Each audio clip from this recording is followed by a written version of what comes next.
Hello, Xbox gamers, and welcome to 2023's Beggar Awards. I'm Tristan, also known as Torloth on Twitter, the head of the council. That is a standing title. Was not voted in. I just kind of became. So I don't expect to remain the head of the council forever. The show exists because in 2022, people were really mad, especially the Xbox community, were very mad about the Game Awards and its awful nominations that year. So people asked for something, and I tried to make it. Unfortunately, a lot of people didn't see the tweets or whatever I sent out, so we're trying something bigger and better this time. I am joined by Justin. I'm co-host on the podcast and co-hosting the awards for 2023's Game of the Years. There's more of me than him, don't worry about it. I'm I'm just second messing with you. favorite. I don't Yeah. know. Like, I just do so much stuff. It's all good. No, But I want definitely. to do a quick overview for everyone how we did the nominations and how the voting worked. So, first off, the council and you'll see some of them throughout the show. We came up with the categories, the nominations, and then we just set the votes out for everyone. The votes are not weighted at all. This isn't like the Game Awards where I believe it's their votes are like 80% of it or 90% of it, and fan votes are like 10%. It's 100% whatever, and we were allowed to vote. So Yeah, we the all entire point voted. of this show, the Oh, community, that's what we want to give back to. yep. It's all about the community. So even if my favorites didn't win in every category, but some of you out there, you voted for me. I know you did. We'll get there. I thank you from the bottom of my heart. I know you know all these winners. Is there any category you think someone voted for you in? Um, One of my favorite categories, the horror one, I was surprised how much love some of the games I liked got. Uh, I wasn't expecting that. Some of them were less well known, and sometimes people go with the popular choice if they haven't played something, but there was a decent showing in all the categories. I feel like there weren't many that were just a sweep across the board, which is great. Nope, we didn't have any big sweeps, but there was a couple upsets here and there. But without further ado, I believe you have the honors. All right, and for our first category, we're doing Blast from the Past, games that haven't been around for a while and are finally getting their IPs revived or kind of a spiritual successor. For the category, our first nomination is Air Twister, Chasm, The Rift, Alien Hominoid Invasion, Gimmick, Warhammer 40K Bolt Gun, and Disney's Gargoyles. The winner of this category, Alien Hominoid Invasion. Congratulations to Alien Hominid Invasions. Probably a game that comes from the most interesting of backgrounds of these, since it was Yeah, originally a Newgrounds game. Flash game of the past, if any of you remember what those were. Yeah, Oh, but let's do some further context for all the games here so people actually know, because I'm pretty sure most people don't actually know what Air Twister is, for instance. yeah, and that's fair. These are some old games. Let's give them the love they deserve. Well, Air Twister's not an old game. It's a new take on an old game called Space Harrier, which is Yes. an old Sega IP that's been dormant for a very, very long time. You might have played it in one of the Like a Dragon or Yakuza games. Or even maybe one of the collections, I believe, had some of them. Yeah, I think there's some Let's in see. the Genesis Master Collection or Mega Drive Collection. Yeah. Um, but yeah, it's really cool to see Space Harrier come back from the dead in any form, even though we Yeah, have a new protagonist, new shiny graphics, but looks like I the think same it's been a fun little over gameplay. 30 years. Yeah, it's been a very long time since we've seen anything Space Harrier related, so it's cool to see them come back. Uh, the next game here is a very interesting cult classic FPS game that, if you've never heard of it, you might have missed out on its like technological importance in the past. It's with Chasm the Rift. It was made by this by a small company in the Soviet Union of the time, or after the Soviet Union. This was a Soviet satellite. It might be Ukrainian. I don't remember exactly off the top of my head, but it's kind of this mix of like old and future tech at the same time. So it's like half a Doom game using the old 2D tech, and half Quake with 3D models. So it's like skeletal animations, all this stuff, because they didn't have the power to run the game full 3D. So they just put the two together, and you get Chasm the Rift. It's honestly a really cool style too.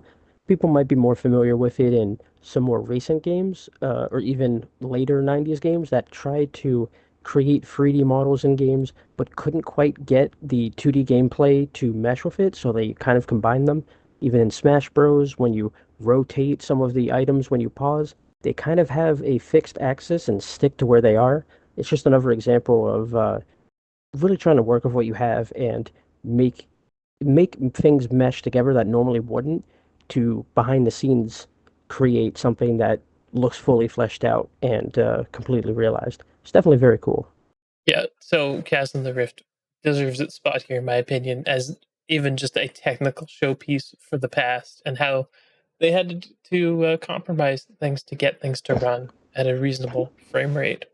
For sure. Uh, And any game that's on here, even if it doesn't win, is still beloved and a great game for the community to enjoy. We're trying to reward these games for the innovation and the fun they give people. It's not so much the best, it's just these are some fun games. Let's share them around.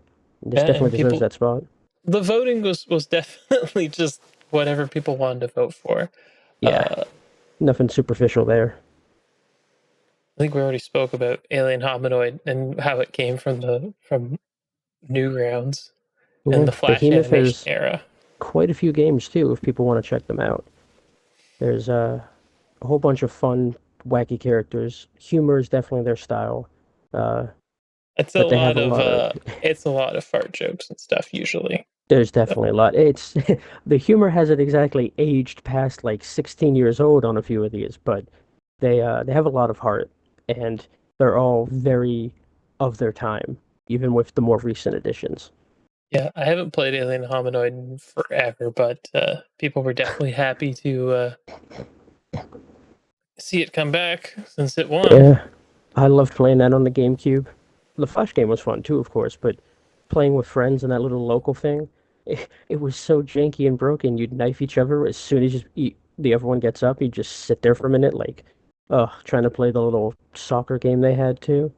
Lots of wacky fun. Absolutely ridiculous game. The next up is Gimmick, which is actually from uh, originally from like 1992, from Sunsoft. He's a yokai apparently, not a dragon or something. Because you say it look like the Bubble Bobble guys, but the Yeah, Bubble he Bobble guys reminds are me of them. they're little Yeah, they're dragons just little though. dragon dinosaur things. Yeah, but he's a yokai. Yeah, Uh, which is cool. I had no idea it had such a Japanese background. yeah, it's very interesting to see that. But it was really cool to see Gimmick come back. I remember seeing Gimmick a bunch of times in like arcades. Mhm. Just we had a little arcade. I call it an arcade, but it was basically just like 10 or so machines. I remember seeing Gimmick there several times, but it was very cool to see it just come back out of nowhere. No real Yeah, fanfare either, but it's always yeah. nice to see these I feel he was a bit classic. older though. Like not as many people might have been familiar because his cute design, he reminds me of Kirby in the way that I think as a mascot or as a character, his cuteness alone would be able to sell some games. I mean, obviously the gameplay being fun is a huge bonus, but he's such a cute character. I hope people get a little more attached and we might see some more of him. Yeah, it would be really nice to see some more of Gimmick. Yeah, yokai in general. Poor Yokai Watch, it needs help. watch. The next is Bolt Gun, Warhammer Yeah. 40k Bolt Gun. Um, a boomer shooter in like it looks like a boomer shooter, but it's kind of a combination of like Doom 2016 and a boomer shooter per se. I love the aesthetic. I love what it's going for, and it's just they leaned into the Warhammer 40k ethos and just delivered this wonderful looking uh, pixel art game. Yeah. I mean, the game for being like, I'm not sure if it is voxel or if it's just the art style that looks voxel, but for being a game that could be written off as like, oh, it looks, childish or it looks goofy, like it's a really beautiful game. In the same way that, graphics don't make a game great, the fact that it is beautiful and also enjoyable to look at while having such fun gameplay loop, I think really speaks to the effort and time that was put in to make this a fun Warhammer game. Because unfortunately, it's a great property, but sometimes people just kind of try to use the IP as like a stepping stone for their game. This one feels like, ironically, the Warhammer part was almost part of the background, and they focused on making a fun game around it, which I'm It's thankful really for. interesting how even aspects of Warhammer 40,000 bleed into Bolt Gun. How all the weapons have strength ratings like they would Yeah, in the real game. So it's not like stuff wasn't thought about. yeah, It is very cool how it mixes those two ideas, the board game and an old classic FPS. And then yeah. finally, we've got Disney's Gargoyles. Did you ever play the original Genesis version? So I didn't play it on my Genesis. I remember I had emulated it a few years later, and I was just playing it along with a bunch of other games. And it didn't really stick out to me at the time because the Genesis was kind of known for having a bunch of very high established IPs and working with Disney and all these big companies. So it didn't really stand out to me until later when I was like, oh, this is actually crazy how many of these just kind of came out of nowhere on the Genesis. And yeah, I It was know a it came out with very a late. physical too. It was a very late Genesis game too. Um, Yeah, I remember when they started because at the start they had like all the plastic cases, and then as they moved to the end, they had cardboard boxes. yeah, It was one of those cardboard box releases near the tail end of the Genesis's lifespan. But Disney's Gargoyles is a great IP. I'm kind of surprised that we've never seen much of it since. I mean, the cartoon had Keith David and oh god, what's his name? Number two? Oh, yes. I'm drawing a blank, but like it's got good voice talent in it, is what I'm trying to say. And I Yeah, love the way which that was they kind almost of uncommon back then. I love the way that they kind of tried to tie the gargoyles to like our history and folklore at the same time with the Macbeth character. Absolutely Yeah, love the whole that's a whole bit. So Gargoyles is a great was a great show. Probably way too good for kids at the time. they all Like were people were back like, then, though. yeah, like I don't know. All the spin-offs weren't quite as good, but Gargoyles kind of held its own. And I'm glad to see the game back at least. Yeah, I mean, this one was, what's it, 29 years later? I mean, Probably something like obviously that. that's why it's in the category, but it's great to see media taking, not just in games, but in general. You've seen a lot of mangas getting anime adaptations, games getting life back in them. I'm glad to see some of this isn't just lost media anymore. People are putting Yeah, that forward they're some wanting to effort. bring back and finish the X-Men Yeah, cartoon from back in the 90s, which is 98. huge. I mean, everyone Yeah, loved that. The that song was was a banger too, huge. of That course. theme song was everyone knows the theme song. Yeah. All right. Congratulations to Alien Hominoid again as we Mm-hmm. move on to our next category. Alrighty. For our next category, we're going to be covering fighting games. The nominees for testing your might are. Oh my god, you didn't even say it right. It's Test Your Might. You know, like that I'm song not from trying to Mortal get Kombat? copyright straight for being too perfect by singing techno. What is it? Techno Techno. Syndrome. is the name of the song. That's such a badass name. It really is a badass name, and it has all sorts of like great. It's still good. It's still good. If anyone Oh, tells you that definitely. Techno Syndrome was never good, they're lying to themselves. Techno Syndrome is still good. That is We'd the still play it, Mortal but Kombat we'll get theme. taken down if we did. So play Yeah, it yourself. It's yeah. good. Just test your might. That's why we called the fighting game category that. Yeah, it was either that or the stage of history. One of the two. Alrighty. For our first nomination, we have BlazBlue Cross Tag Battle Special Edition, Mortal Kombat 1, Street Fighter 6, Guilty Gear Strive, and God of Rock. And the winner for this category was BlazBlue. Yeah, I was kind of surprised that BlazBlue Cross Tag Battle took the crown here, but it in retrospect Yeah, it kind of makes sense. I mean it's a great game. I 1000 G'd it myself, but it was against some pretty stacked competition. The newest Mortal Kombat, If which you might not know because it's Mortal Kombat 1 if you're not a fighting game fan. But yeah, it's the newest one, Street Fighter 6. Pretty stacked. yeah, Strive was great. yeah, Guilty Gear Strive is great. I just want to look at the percentages here quick when we go through them. Sure, Now BlazBlue Cross Tag Battle has a lot of very interesting characters in it, and they're not just BlazBlue characters. And I think that's that's true. part of the reason why people voted for it is because you Yeah, have Persona 3, Persona 4, Ruby, and who else is it? I can't you've remember. got I mean, there's more than just BlazBlue for the Yeah, main fighting too. What's it called? Under Night, but I forget the specific subtitle for that one. But it's got Under Night characters, BlazBlue. It's got Persona 4 characters. it I don't think it has Persona 3. I think it's it Persona does 4, and because you can then play Elizabeth. yeah. But isn't she one of the DLC characters of just No, like? she's in all. They have all the DLC characters in the special edition. Oh, that's true. So you have Everything's base Elizabeth game. and other ones. Yeah, Because I remember playing her when my friend was yeah. over. And Ruby crossover. I mean, obviously she might not be as popular now, but at the time that was a huge get. Yeah.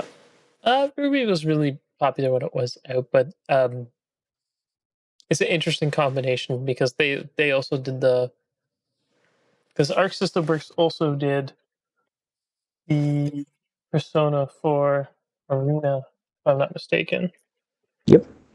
So all the character models, P4A. P4A, all the character models from there they had, and they imported them. I am personally not a fighting game connoisseur. I've dabbled in a few of them, and I think Blaze Blue and Guilty Gear Strive are the only ones that I'd actually played on this list. Uh, I'm really sad that God of Rock didn't get any votes because it sounds really flippin' cool. I It's think it's because most people don't know about it, and it well, doesn't. It doesn't even sound like a fighting game. it is a fighting game, but it's also a rhythm game at the same Yeah. time. So it is really cool looking thing. I'm kind of bad at both, so I haven't played it. It's a little sad that the indie pick here didn't get a lot of love, but it was pretty close. And the game in second place was Guilty Gear Strive. Now the cool thing about that is both Mortal Kombat 1 and Street Fighter 6 came day one to Xbox, but the other two were late ports because unfortunately we don't get a lot of love for anime styled games sometimes on the platform. So the fact that people loved those two the most with such normal Goliaths that are on the platform, I think speaks a lot about the community that we have and where some of their heads are at with some of these picks and the kind of games they play. Yeah, it was really cool to see these two come in. Yeah, that is the other thing. You have to note that all these nominations are for games that came to Xbox in 2023 and not just out in general. Yeah. If it's for the community, we got to do when the community can play these games. It's not Yep. fair to not give the games support once they finally come here just because an arbitrary amount of time has passed. We want to give all the love. Yep. I'm still surprised that Mortal Kombat 1 was the second last place in this Yeah. category. I mean, don't get me wrong. I I feel bad, but it would probably be there for me too, just because I love Street Fighter and I love and played the other two. Mortal Kombat, I feel like the last two or three have just been not a cash grab, but I don't know what the hell Warner Bros. Is doing with, some of that stuff. I So mean, the I'm hoping it concept gets better. of Mortal Kombat 1 and going back to like the original tournament and mix and matching people's powers because, Yeah, it's alternate history, whatever. Like having Liu Kang be the god of thunder instead of Raiden, really interesting. But for sure. I just, fighting games in general scare me these days because you don't know if you'll get the roster at launch or if you'll have to pay an extra $80 and get them 3 years down the line. Uh, and I think people were scared a bit with that for things like Mortal Kombat because you used to be able to even buy easy fatalities. It's scary when microtransactions invade your genre and just take everything away from it or monopolize on the weirdest parts of it. So I'm hoping the games keep getting love, and Tekken's a great example. That one looks like it's going to be great on release. It's getting great reviews, coming out in a few days. well, I we don't I'm know when this is excited for that. actually going to get edited, so I don't know how Oh if it will yeah, be a few days. It might be out by the time this video comes up. true. But at the time though, it was a few days away. That's how I'm dating the video. People are trying to guess, but they'll never know when. They can Maybe just I'm ask me lying. and I'll tell them when I recorded it. It's not a big deal. Oh, well, that kills the mystery. But yeah, you're right. I could just tell them. It's not like there's a schedule somewhere people could look at. But that's it for your. That's the first half of your categories. We'll be back a little later with more of yours, but Yeah, I get to do some next. gotta share that love. And with our first category, well, my first category, that is not exactly 100% positive, but is not complete. Winning this category does not mean you're a terrible game. It just means that you could have been a little bit better. Two steps from excellence. Two steps from excellence, like I said, is games that were good or had good ideas, but felt like they fell flat, especially when they came out. And the nominees for this category are Loop 8, The Summer of Gods, Redfall, Assassin's Creed Mirage, Immortals of Avium, Forza Motorsport, and Exoprimal. And the winner of Two Steps from Excellence is Forza Motorsport. It's interesting Um, to almost call that a winner of a category for this well, one. winner, or I don't think it's a loser. I don't think anyone's a loser here. These True. are the games that I think what's most interesting about this category is how the percentages worked out because this was actually an incredibly tight race between Loop 8 and Forza or Oh yeah, I'm Forza. looking at them right here. Yeah, 33% of votes went to Forza and 30.6% went to Loop 8. Loop 8 is a game that I feel needed to focus itself and set some mechanics for making loops less tedious than they are. If it had those mechanics in place, then it would be a much better game overall. Um, Redfall is a game that had a terrible launch. It was still fun enough to play it at launch, but there's a lot of weird issues with it. Yeah, I think we completed it I in the didn't first finish couple it, weeks. but you guys Oh, that's did. right. But you're right at the final boss, aren't you? I think I'm at the end of the second area. Hmm. I can go back and finish it at some point. It's still a fun enough game. It has a lot of good ideas, but I think it suffers from being a multiplayer game first and not being an arcane game first. Yeah, it was part of that push when they were really in trouble and needed the money for Yeah, live this actions. bef- I mean, live live service stuff. service. Yeah, before Microsoft took over Yeah, in the there's background, only so much you etc. can do to pull a game together without completely canning it. And for what we got, there's actually some decent stuff to like. But it definitely needed more time in the oven, which is why it's perfectly, for this category. Uh, Assassin's Creed Mirage. I'm not sure exactly what people had an issue with this game. 100%. I'm not big on Assassin's Creed games. Haven't been for well over a decade. But people were disappointed with the launch, and that's why it's here. Well, I don't know if it was performance wise or something else. Unfortunately, as a Ubisoft game, that tends to be more and more common these days, except for their most recent one. And I'm hoping that's a trend that sticks with them a little more, that they're It, able to start making it, these games fun again it and functional at launch. it's Ubisoft, man. They're gonna be just they're always gonna be like a mixed bag kind of publisher because that's what they are. Yeah. The next game is Immortal of Avium, which if you've never heard of it, Immortals of Avium. I hope I said that right, but whatever. Is a game maybe you've heard of. It's like a first-person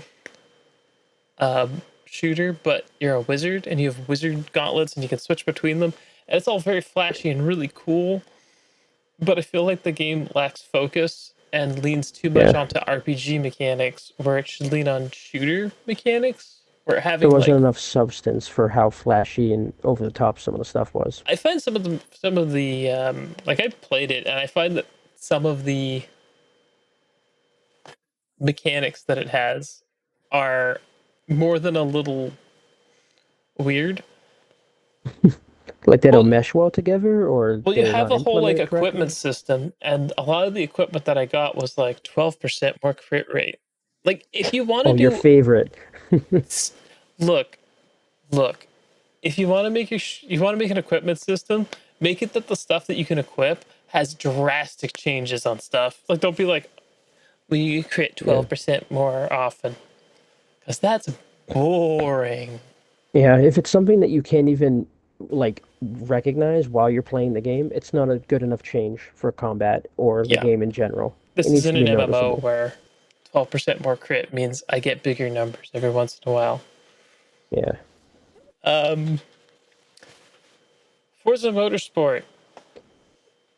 Now, the winner of the category, Forza Motorsport is such an interesting animal in that from our sources, and we're not going to name names, but we have heard that development was restarted halfway through and they threw out Yeah. all the old stuff to focus on the new rendering engine and the new this and the new that.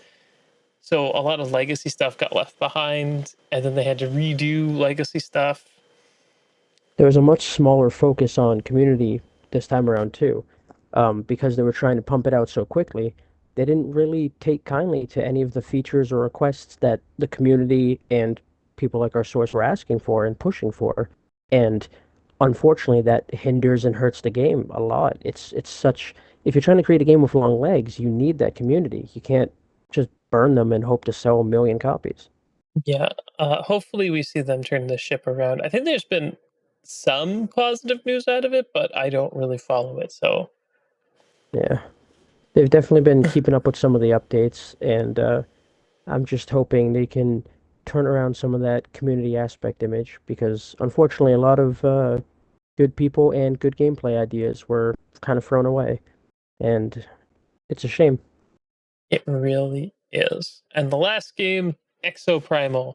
Look, you're not Dino Crisis. You were never I was gonna just be Dino Crisis, but you teased us. You teased us. You had a redhead in a bodysuit looking thing, and it wasn't Regina. So people and it were was mad. with dinosaurs and guns. What were we supposed to think? And we thinking Dino, we saw the red and we're like, oh, is this a Dino Crisis remake? And it was not. And everyone was immediately disappointed.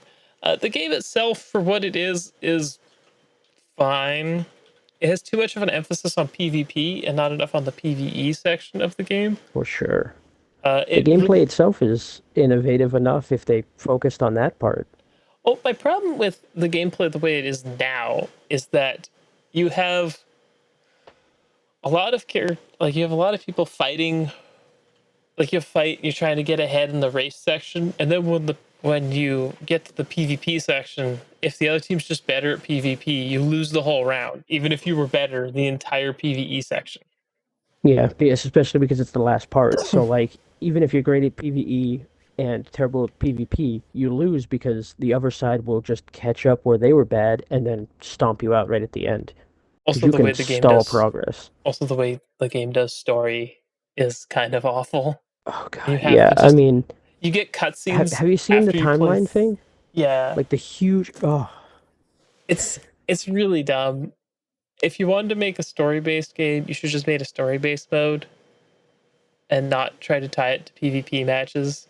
Because like, yeah, oh, you have to and do as you so were many saying, PvP like matches yeah, before you can do.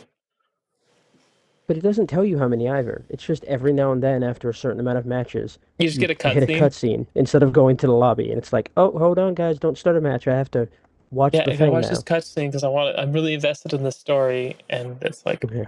and sometimes they're like Nothing. really silly and not. Yeah, It just it just feels like it's too. It's trying to be too many things at once, and exactly. It's disjointed, but what it has is a decently good idea for these games. It just doesn't mesh at all together. that's unfortunate. But congratulations to our winner. I Yeah, honestly thought it's Loop 8 was going to win this. I did not think Forza would get this amount of. Because it started up, Loop 8 was in the lead for a yeah. very long I time. I guess it's an unfortunate but also evident thing. I mean, if it was able to catch up that much, it must have pissed a lot of people off, which Yep. is why it was here. Yep. They're I all hope. good games too. They needed a little more TLC, and hopefully over time some of them can get them. I think. I think Loop 8's still fine, but it just becomes kind of a bother when you have to skip through a bunch of stuff you've already seen to get to new stuff. Yeah. Here's hoping the sequel they take the good stuff from this game and add some of the quality of life features you were hoping to see. I hope they do get to make another game like this because it was very interesting. Yeah, you were talking about it for weeks. You were really enjoying the plot. It looks interesting too. I still hope to get it on a sale. You have to like piece. It's not a game that you could just. It just tells you the plot. You have to piece it together. So you're like basically being a detective and doing time loops to try and figure. It's I do like that. That sounds interesting. It there's no reminds me game like almost, it.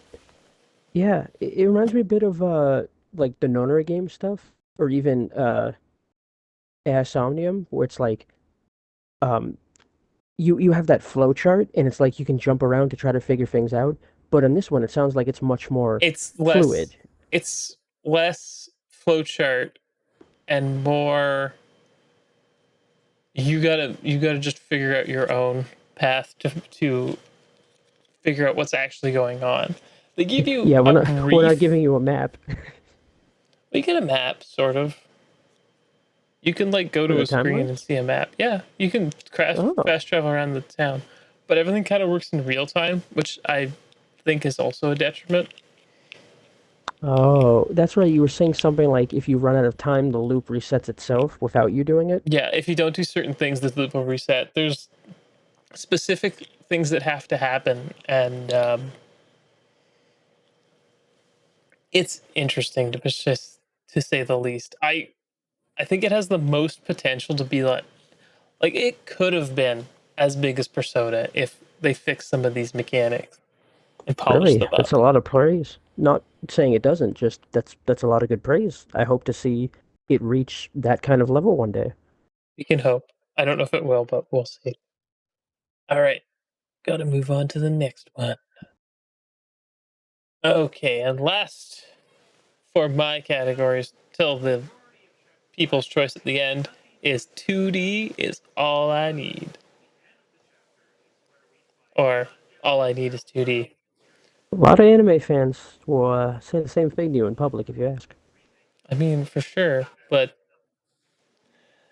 this is a category of 2D games. 3 dimensions need not apply. 2.5D is okay, but You get a pass. I think all these games this year are side scrollers. Always, Yeah, for the most part, now that I look at it. yeah. I don't think Um, anything else is a side scroller. yeah. Top down also counts as 2D, by the way. Like if it's Yes. straight Yeah, top I mean down. it's 2 dimensions. It is two dimensions, but all these are side scrollers. Starting with Grim Guardians Demon Purge. Yeah, I know they changed it to Gal Guardians because of Grim Guard. That was Yes, which dumb. no one had even heard of it until they popped out to say that. Yep. After Image. Axiom Verge 2. Blasphemous 2. Broforce Forever. Johanne, the Perhelan, Blaze in the Deep Blue. That's the Love Live game with love. What's the game with Love Live characters and is Metroid Metroidvania. It's great. And the winner of 2D is all I need is. I love all of you for voting for this. I know you did it for me. You didn't do it for anyone else. You did it because the game was awesome and because you know how much I loved it and how much of a win it was. It was Grim Guardians Demon Purge. Yay! Studio applause, please. Studio applause. Just put that in there. It was so good. This is a stat category. I was not expecting it to win. It was close. Yeah, It was pretty a lot close. of It's contenders. 3% difference here between it. Actually, very close between it and Blasphemous 2. Yeah, It 2.8 even. yeah yeah. It eked out the win, but I thank all of you for voting for Grim Guardians. We don't calling it Gal Guardians is dumb, but it ruins the whole joke. Yeah, I mean it was close to blasphemous, but anime girls just help you get the win. That Yes, was that maybe it was extra the Uzi. 2.8%. It was It's probably the Uzi. it's probably the Oh, the Uzi. paper was pretty cool though. There's all the exploding penguins. Oh yeah, that reminded me of the Prinnies from Gaia. There's so many fun power ups in the game. Like it's absolutely great. Um, so it is a parody of I think Castlevania 2 is the closest game I can think of, but it has full co-op if you want to play co-op, or you can switch back, play single player, and switch between the two sisters. Local and online? It's just local, unfortunately. Ah, It's a very good game though. Even if it does sure. the usual, you have to play through the game more than one time, but it's short enough that it's not a big deal, and you can Yeah. go from level to level if you want and just pick the ones you want to do. Is there any type of new game plus, or is it more like a level select system? Um, there is a second quest Hmm. after you rescue all the girls. I'm not going to tell you what it is because it's fun. Oh, Honestly, one of the games I did beat it. I haven't finished the second quest, but I got all the endings you can do without doing the second quest. very Uh, cool. It's After on my list. Image is a beautiful Metroidvania game. I really liked the world. The mechanics were pretty fun. It was getting a lot of patches when I was playing it, so I haven't gone back since there was a lot of like updates and things happening to it. So eventually I'll go back and play it. Eventually. Axiom Verge 2. I was not the biggest fan of Axiom Verge 1, but I know it was beloved by a lot of people, and judging by the voting here, a decent percentage since it finished third.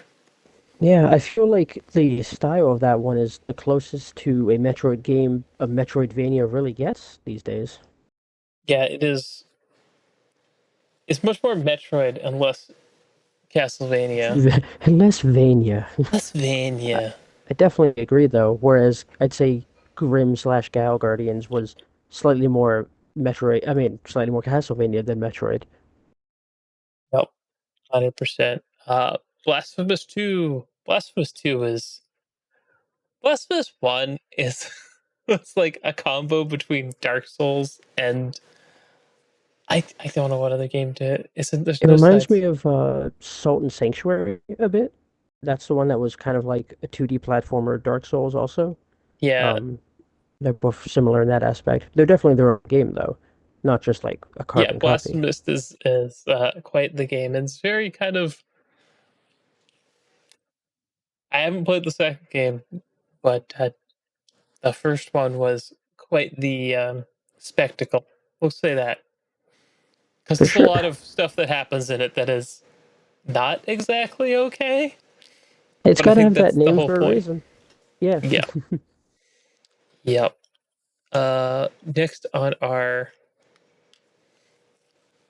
uh nomination list was Broforce Forever. Now, as an American, I gotta say, this game is more American than I am. It's more American than most people I know. In fact, Tristan might actually burst into flames as a Canadian if he tries to talk too much about it. It's that American. It's very American. A lot Where of did you fun. learn how to save a country? America? Because you blow up the level when you leave. Yeah, the goal is to get through. You get a little threat level, and there are always shades of red. You go around killing terrorists. You punch Satan, and then you blow it up and leave. Yep, A lot of fun. it's so ridiculous. It is a lot of fun. Online, offline, Yep, great with up friends, but up to four great alone players. too. Yeah, up to four. And the way the game works is you play as action heroes from movies. It started as just men, that's why it was Broforce, but they started adding action heroes for Yeah, movies the that are women bride's in too. it, but all of Yep. them have like a bro shoved in their name somewhere. Yeah, the names are great. So there's like Brominator, Blade is like braid or Braid. braid. Yeah, it's like braid, The and there's announcer is great too. yeah. I can't see how like McBrover. big bro. Yeah, it's it's very ridiculous, like 100% ridiculous. Do not Yeah. take Broforce too serious, and if you Oh are, yeah. I don't know what you're doing with your life. It's a great turn your brain off and just goof with a buddy. I remember we played that together, and the amount of chaos that happens in a split second in that game is insane. It's funny you Like, can fire like one shot, then half the level's yeah, just gone because you exactly. can blow up the terrain. It's Oh yeah. ridiculous. Very Um, creative too. You can play the level with some sort of stealth, sneaking around, and you know, yeah, it kind of always devolves into chaos, but it's a good game. I definitely recommend it. I believe it's on Game Pass still, right? as far as I know, yes, Game Pass still has Yeah, Broforce Forever. Uh, I'd recommend trying it. and then finally the beautiful Love Live version of Gal Guardians or Grim Guardians, whichever you prefer. Johanna, the S- Parahealing Blaze in the The, Deep Blue. s- It's such a such a title. title, yeah. It's such a title. It's like, ugh. And it's like we're gonna pick weird words here. Yeah, Um, before we recognized it, we didn't even remember this was the Love Live one. We're like, the hell is this? It yeah, took a few times to remember. yeah. I think that's part of the problem. Is the title's so weird that maybe Yeah, like I know Johanne is a character in Love Live, but it could be doesn't have to necessarily be someone named Johanne. So yeah, and it's a long title too, so it's not like you hear the word and you're like, what was that again? If you try to remember, when you think about it later, you're like, Johanne the Path or something like that. yeah, Like, I it's not easy to remember. So I don't know if that hurt it or just its late release in the year. Honestly, if it true. released in 2024, it probably would have been uh we would have been okay here, I think. But Yeah. because it'd be nice to have it for next year, but there it is, overshadowed by its big sister. Yeah, but we also like to be fair with that. Like, we're not trying to cut off games or squeeze things in. We just want the No, community to have fun with it. So I think, although it's a shame that it kind of got outshined by something else, the fact that it's even here at all and people voted for it, I think it's got some legs in the community, and hopefully anyone that yeah, watches this might be interested. I still have not sat down to play it yet. I haven't bought it yet because I was Yeah. sick when it came out, I think, Yep. or it was on sale when I was sick, and I was just like, I could not get up the will to try and get on and buy it because I again, can't come on, blame I you. was You were in a rough spot. Like you were yeah, going through it. it was bad. But that's it for my categories for now until the very end because I got the honors of doing player's choice, which we'll be back to Yeah. do after everyone else gets a turn. But we have a couple more Justin categories to go through, and I get to be here for them because Favorite's that's coming how up. this works. My favorite's coming up. It is soon, but the next one's fun. Okay. So our next category, which is technically one of Justin's, but it's also mine, is It Came from the Podcast. If you're unfamiliar with our podcast, we try to see what's coming up with games and give people ideas of what to look forward to. This whole category is about the weirdest, craziest stuff we found that turned out to be really cool. Where to And stuff start we there? didn't expect to see. Yeah. So Alrighty. get Well, to it. the nominees for this category are Stray Gods, the role-playing musical, Romancevania, Ebenezer and the Invisible World, AK Exotl, Kung Fury, Street Rage Ultimate Edition, and the winner of this category was surprisingly and deservingly Stray Gods, the role-playing musical. Yep. That came out of nowhere. I It remember was, when we yeah. first saw it, we had to like watch the trailer and we're like, "Is this real? Like, this is crazy." This is a crazy idea. It's absolutely bazonker, wackadoo idea. Let's have a role playing musical. Yeah, Why the singing was not? great too. Yeah, I love it. it's a cool idea. Super That cool it, idea. I think it's a perfect example of why indie games are so important because you see a game like that and it's a risk to make such a weird, wacky kind of game. And unfortunately, I feel like with how much money people put into games now, they're so much less willing to risk cool, silly ideas than they used to be. And they're kind of playing it safe. So with indie games like this, you get to see all the wacky stuff and fun stuff, and some of those are just crazy hits because people loved creativity, and I think that's why this game did as well as it did. It's a really interesting idea. It was super interesting. I was not expecting it to win this category. Oh, Uh, for sure. I was hoping to get some votes, but I didn't expect this. yeah. Was it a landslide? I don't think it was a landslide. It was, if I remember No, but correctly, it was pretty it was like close. yeah, it was close, but I think it was still like a decent chunk. It's just It was everything else was much 33% of the closer. votes it won with, and the next one down was Kung Fury Street Rage Yeah, Ultimate Edition. 25%. So it was decently close, but it felt like everyone was kind of in the race together, and then at the end, this just pulled ahead. No one could really catch up. Yeah, it was bazonkers to watch behind the scenes. Oh yeah, But sorry, we talked about no, no role play problem. music. Next is Romance Vania, which is a It is dating exactly sim what it sounds like. combo with Castlevania. You can pick a male or female vampire lord. That's supposed to be Yeah, Dracula, I guess. There's the yeah. pumpkin lady with some massive melons or Massive pumpkins, pumpkins. massive pumpkins, the size of like huge pumpkins. Yeah, Honestly, completely wacky idea. yeah. Love it. Absolutely I love it. It's so I love the funny. premise too. It knows exactly what it wants to be. It's like, oh, you lass or lady of the night, like you're lonely as Dracula. Have some fun. Get out there. Like it's almost stylized like a dating show at first. It's like a fun Metroidvania style game, but also wacky, goofy humor just tossed in, and it's not afraid to be as goofy as it sounds, and it does that in the best way possible. Uh, After that, yeah, In the invisible world. Also a I Metroidvania, but also Christmas themed. yeah, also Ebenezer Scrooge, like from Scrooge. Yeah, this was on sale at Christmas time again, but I was very sick and I couldn't pick it up. I really wanted to play this game because it's so wacky. Yeah, Um, it's one of the reasons the show's a little delayed. This seasonal sickness, it'll get you. it's awful. Yeah, but Yeah, Ebenezer and the Invisible World, it's been getting pretty good reviews on the Xbox store, and yeah.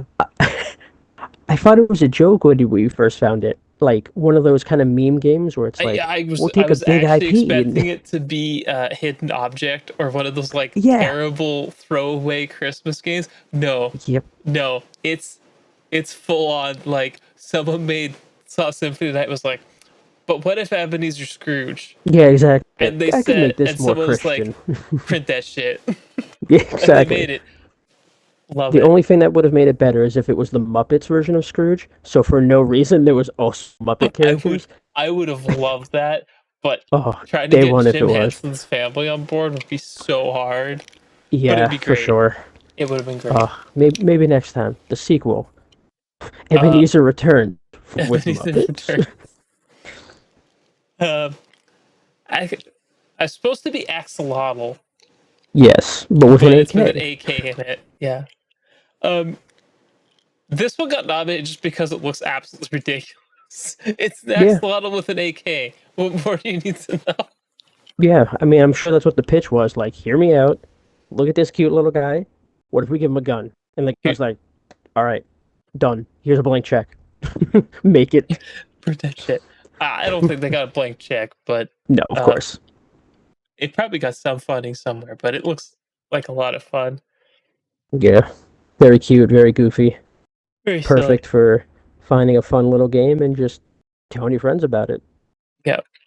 And Kung Fury Street Rage. Like, who could not nominate Kung Fury? Like, what other Yeah. game do you know has David Hasselhoff in it? And it's been a while, in case people aren't familiar. This was like a phenomenon a while back. Yeah. I I forget, was it crowdfunded or Basically, was it was it? basically an indie film. Some guy did entirely in Yeah, his basement. You know the scene where he's like fighting all the dudes? He's like yeah. leaning on a couch the whole time. Was it just green screened out a little Yes. bit? Oh, He's like that's leaning on the perfect. couch and they green screened out the couch. It's like the same thing when they were riding the T Rex. Wait, you're telling me there wasn't a real T Rex for that part? There was yeah. Oh, Yeah, you honestly, if you've killed it never for me. seen Kung Fury, you should just sit down and watch it. It is quite the phenomenon. That's true. Just saying the phrase when he was riding the T Rex, as someone that's seen it, doesn't sound crazy, but for anyone that's listening, they're like, "That sounds like kung fu. What the hell's a T Rex doing there?" It's a fun ride. It's It's definitely a product of it's its a time. movie that's trying to be super 80s throwback. That's why we have a You've music probably video with David seen memes from it Hasselhoff. too. Hacker Yeah, Man, Hacker Man. Hacker that's Man's where he comes from. well, Hacker Man was a little bit older than that, but they took that concept and kind of ran with it for Oh yeah, but the meme version that people always put around, yeah. like the That's Hacker Man and the pose, that's yeah, right that's from a the hundred movie. percent from Kung Fury. The game itself is like a side-scrolling beat 'em up, similar very to Streets of Rage. I think is supposed to be the with the name like Yeah, I Street think Rage. I'm the assuming they're template going kind of for thing. Streets of Rage, but yeah, these are all just really funky games we found. We were looking through all the releases that just looked super cool. We wanted to Yeah. nominate. And not AAA, which means they're usually not $60 or $70. So Yeah, I don't if think you're ever any of these interested are in these, over. I think the most expensive one is Stray Gods at like 40-ish. yeah, and that's, without a sale, of course. So if you guys are ever interested or just want to check them out, pick them up on a sale. It could really be worth your time. The hidden gems that we find on the podcast are Man, we the had kind fun. of hidden gems Yeah, you we found a accidentally couple find. last week that Yeah, we'll gonna be good talk for a about 2024 one. later.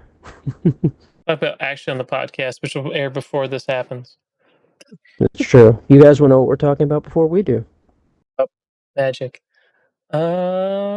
Okay. For the next category, we have some of the spooky games this year that just really got under people's skin, and it's my personal favorite category. So these games might not be the same for me, but they're a little too spooky for me and you.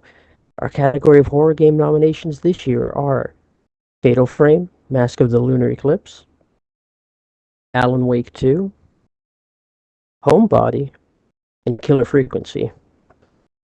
And the winner for the spookiest game last year goes to Fatal Frame, Mask of the Lunar Eclipse. Well deserved. For Well sure. deserved indeed. This was a very, very interesting category. Um, 100%. unfortunately, Homebody and Killer Frequency were lightly Yeah. loved. Lightly I loved. mean, they're great games, but they were against two Goliaths in the industry for this genre. So the fact that they got any love at all makes me happy. I mean, Suda gets the award like so many years later. Yeah. Suda It's 5.1 did work on Fatal Frame Mass Lunar Eclipse. And if you're not familiar with it, it never got released here until now. Yeah, which is why it might sound like a brand new game. And to be fair, since it's a remake and it plays even better than Maiden of Blackwater, it is basically a new game for us outside of Japan. Doesn't look as good as Maiden of Blackwater, unfortunately, but True, but I think it's well, the because the models, original, the character yeah, models look really good, but the environments are a little bit on the. They definitely look like a Wii game, but that's yeah, okay.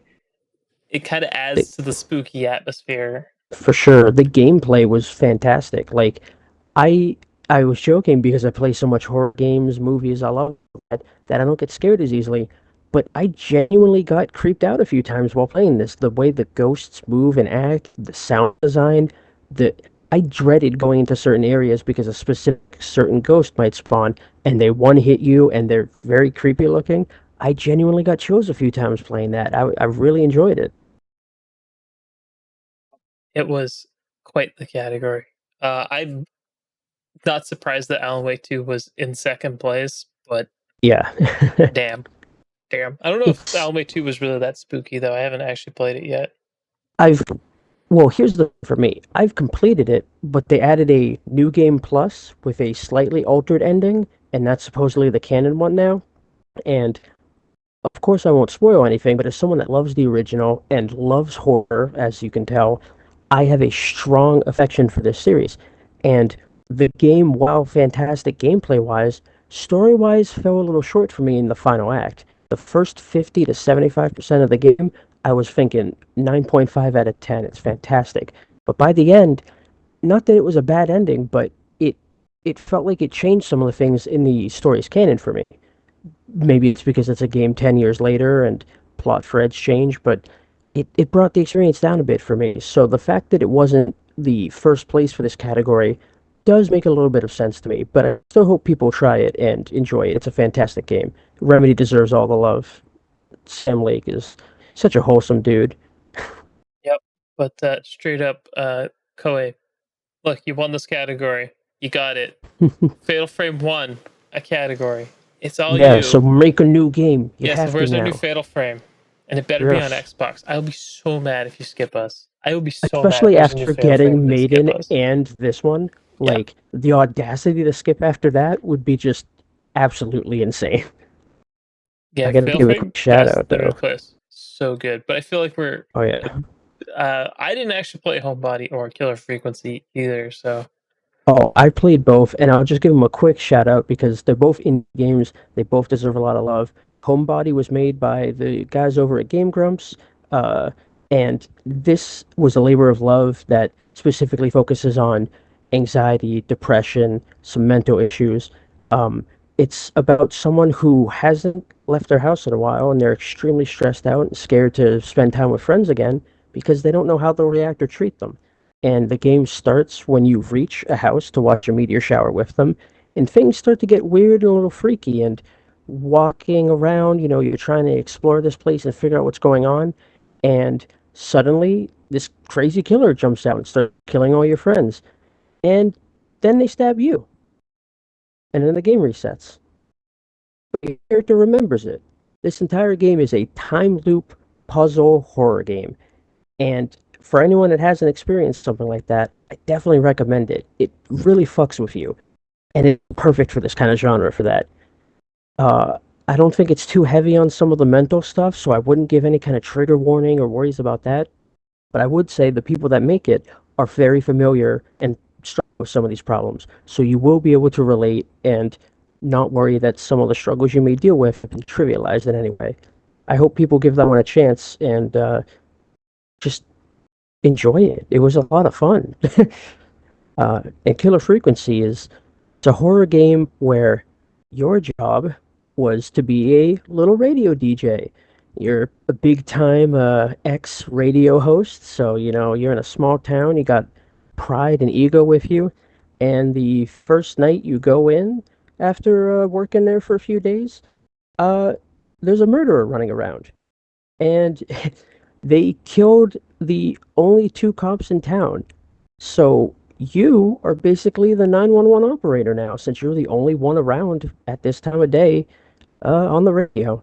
So you get calls all night from people terrified that there's a killer around, and you have to guide these people through these situations to try to keep them alive, find out who the killer is, and also be a great DJ. I mean, you can flick songs on in the background, you can shoot papers in the basket. You gotta have fun with it, but it is a fantastic look at behind the scenes for how a horror game would work and getting to explore and figure things out without yourself being in danger, but still having the threat of losing characters and potentially altering how the story goes. So I think it's a great idea for people who might not always be able to handle horror, but like the idea of it and want to see what it's like to explore that without the constant feeling of something's going to jump out and get me. It's very exciting and it's a lot of fun. Well, that concludes our horror category. Yeah, sorry I talk so much. I'm a little It's okay. passionate about the spook. Well, yeah, but you do more of the games than I did, unfortunately. But that's fine. Um, we'll be yeah. So in the grand scheme of the show, we're gonna be headed off for a bit. You're gonna see me come back, and Justin's gonna come back at the very end for the send off and people's choice. Yeah, hope everyone's having fun so far. Yep, yep, yep. I hope you enjoy some of the other guests. They're a little less dry. Well, don't worry, we'll make sure we put in a bunch of Fortnite ads and some music videos and some unskippable crap. You know, just the stuff you love to see at these kind of shows. Love, just absolute love. Why would we We've talk had. about the games? I don't talk about the That's games. silly. Just to interview random people about stuff. Yeah, and don't talk about the hardworking people that worked on it. Let's get like one guy out who's really has nothing to do with the game, but He he's worked a in celebrity. management. Yeah, exactly. He saw the game once during the build. Yeah, Let's let's talk to get the him for voice 48 actor out. minutes. Yeah, exactly. Let's get the voice actor who just finished voicing one character, but doesn't know the story yet and doesn't actually like the game.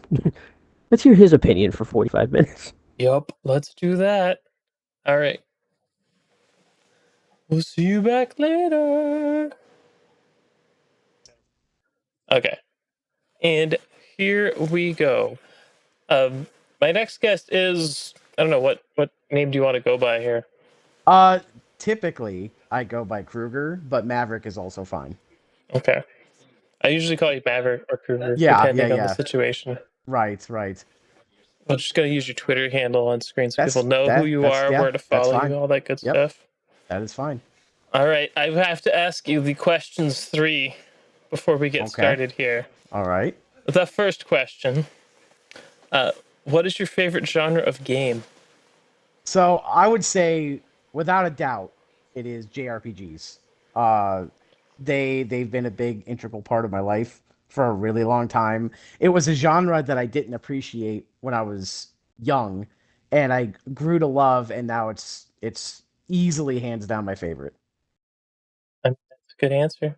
I mean, there's no wrong answer in this anyway, so Right, right. it's appreciated because Yes, I feel like the thing about RPGs in general is you have to be on the kind of older side to appreciate them more. Like when you're younger, it's like, where's the action? You want that instant gratification, but you get older and you want the more intellectual and insightful sort of stories that you get. absolutely. Absolutely. Yes. So, It's definitely not something that is easy for a young brain to comprehend. Not that they can't, but it's definitely something that I feel like you appreciate more the older you get. and now for question number 2. What are 3 games you think were underrated in 2023? They don't necessarily need to be your favorite, just 3 games that you think people should probably check out.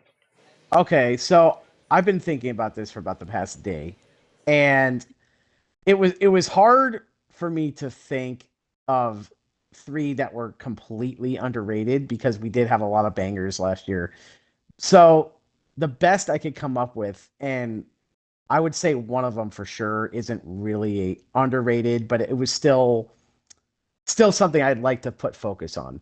Um, so I would say my three were Hi-Fi Rush, for sure. Being a stealth drop, it didn't, it didn't get a lot of publicity, it didn't get like any advertising and anything. But it was a really, really, really solid game, and more people need to check that out. Whether you're bad at rhythm games or not, it was amazing. Highly, highly, highly recommend it. Um, Number two, I'd say is Sea of Stars. This is the one that I did. It's not really underrated because it did really well, but it's still a game that a lot of people have access to, being that it was on Game Pass and PlayStation Plus, and I highly recommend playing it. It's It was getting physicals, isn't phenomenal. it? I believe it is getting physicals. Yes, for all three platforms. I'm pretty sure. Yeah. Even Xbox is getting it. So, if you've been waiting to play it physically and you don't want to play it digitally for whatever reason, you have your answer right there. Highly worth picking up. Couldn't recommend it more.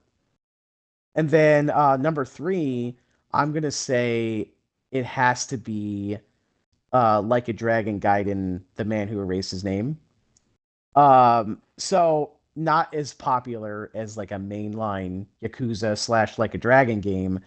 I went into this almost completely blind to the story. The only thing I had played prior to this was Like a Dragon 7. So I didn't have a lot of knowledge going into this one, and people warned me that, oh, you're not going to enjoy it if you don't know the story with Kiryu and everybody else. But I went into this blind and I loved absolutely every minute of it. And it was a very short investment compared to a normal Like a Dragon game. So it's highly recommended in that regard as well if you don't have a lot of time. But I absolutely fell in love with it, and it made me laugh and cry and angry. Like it was very emotionally driven game, and it comes highly recommended from me. I mean, those are fair. Thank you. I thought so. I mean, I can't think of many like syndicated outlets that had like a dragon at all in it. Right. Sea of Stars I Right. saw in a couple, but I'm not Yeah, Sea of sure. Stars, is the only one I was really kind of like, it's technically not underrated, but it's not, I don't think it's mainstream either. So I just said, you know what? That's the three I'm going to go with. Those are the three that if I could recommend anybody to play from 2023 that aren't highly popular, AAA games or remakes, those would be the three that I would pick. Yeah, if people did not play Hi-Fi Rush, you're missing out. Absolutely. Missing out. Absolutely. Okay, and the last question: you have any other hobbies besides gaming? I do. So I'm not. I game a lot, and it does take up a lot of my time. But when I'm not gaming, I am typically invested in the horror movie scene. Typically, it's things from the 80s and 90s, some of the 70s. I don't venture into new horror very much anymore, but I dabble every now and then. But horror movies, I would say, are my second passion, next to video games for sure. I mean, that's fair. I Hmm. always love a good horror movie. Though Absolutely. some of the ones from the 80s can be more funny than terrifying though. Sure, sure. They haven't all aged super well in terms of their fright factor, but there's just something about practical effects that really stick with me and I really appreciate. So when new movies dabble in practical effects, it makes me more likely to appreciate them as well. Yes, practical like deaths and kills and all that in slasher type Absolutely. Yes. movies are something Yes. that's completely and utterly lost in Yes. the age of CG. Yes. Uh, One of my personal favorites series from the 80s is Puppet Master. That Okay. first Yeah, yeah. movie messed me up as a kid. Like Sure. Sure. it's well, the thing is, like you can clear like on a flat panel. If you watch the originals now, you can Yeah. clearly see the lines Right. between like where it's like stop motion and the real one. But on a CRT back in the day, when it's a little more blurry and a little different, Yes. it was terrifying, especially as a kid. Oh yeah, totally. And you know what? Give me stop motion over CG any day. Like as hammy as stop motion can look, give it to me any day over CG for I, sure. I mean, I mean, if we're being honest, I was going slightly away from horror movies. Tim Burton's like Corpse Bride and The Oh Nightmare yeah, Before Christmas yeah, have yeah, yeah. phenomenal stop motion animation to the point Yes. where I think most people wouldn't even notice that it was Oh stop yeah, motion if they watched it now. They'd assume it's some sort of absolutely. modeled thing. So Yes. Yes, 100%. Those have aged very, very well. it'd be very interesting to see if someone could actually do like the sort of like monster scale horror movie, like even like Right? some Return of Puppet Master, but with that level of stop motion combined with the film. Right. It'd be interesting to see, but we need someone It to would be. experiment. Absolutely.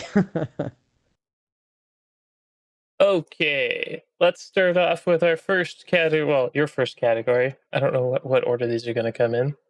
So, my first category is big ideas from small teams. It's basically how it sounds. Like it's maybe a more ambitious game that could be considered indie. Something that just it has the polish that you wouldn't expect from an indie team, or maybe it's got this big idea that is very ambitious for the game that it's trying to be and not the game that it is. And we just wanted to recognize some games from the last year that hit that category well. These Um, were all really good games. I didn't get to play all of them, but I played at least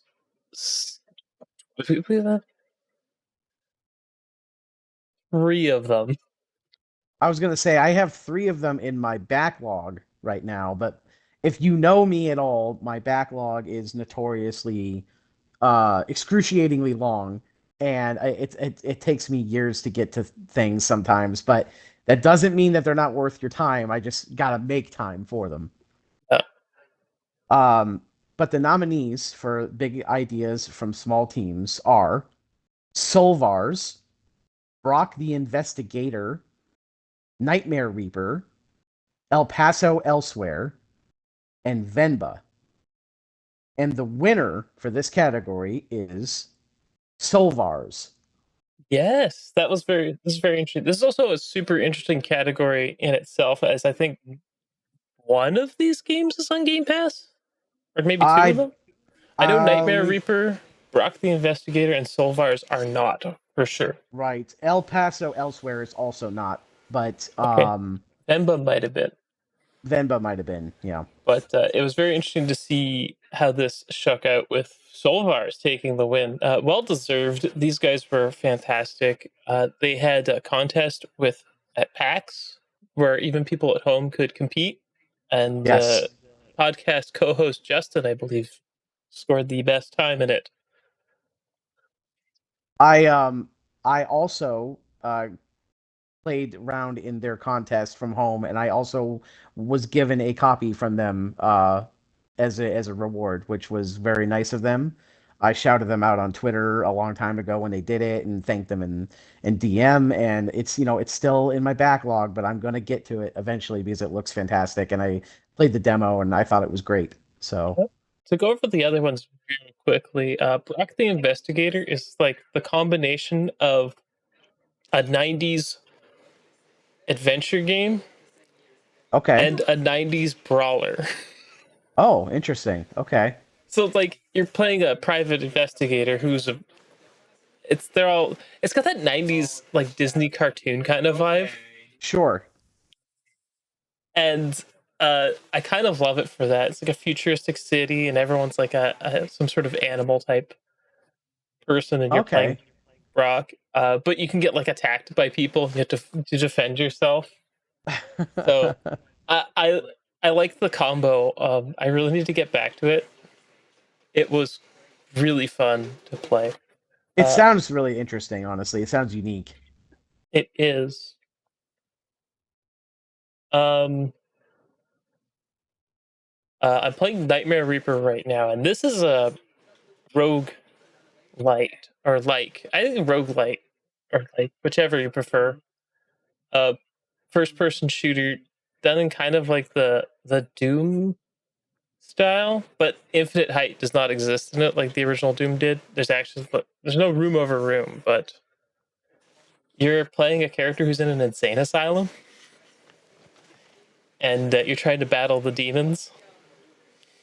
So every time you go Absolutely. to sleep, you go into the nightmare world, and you have to like fight for your life to See, progress.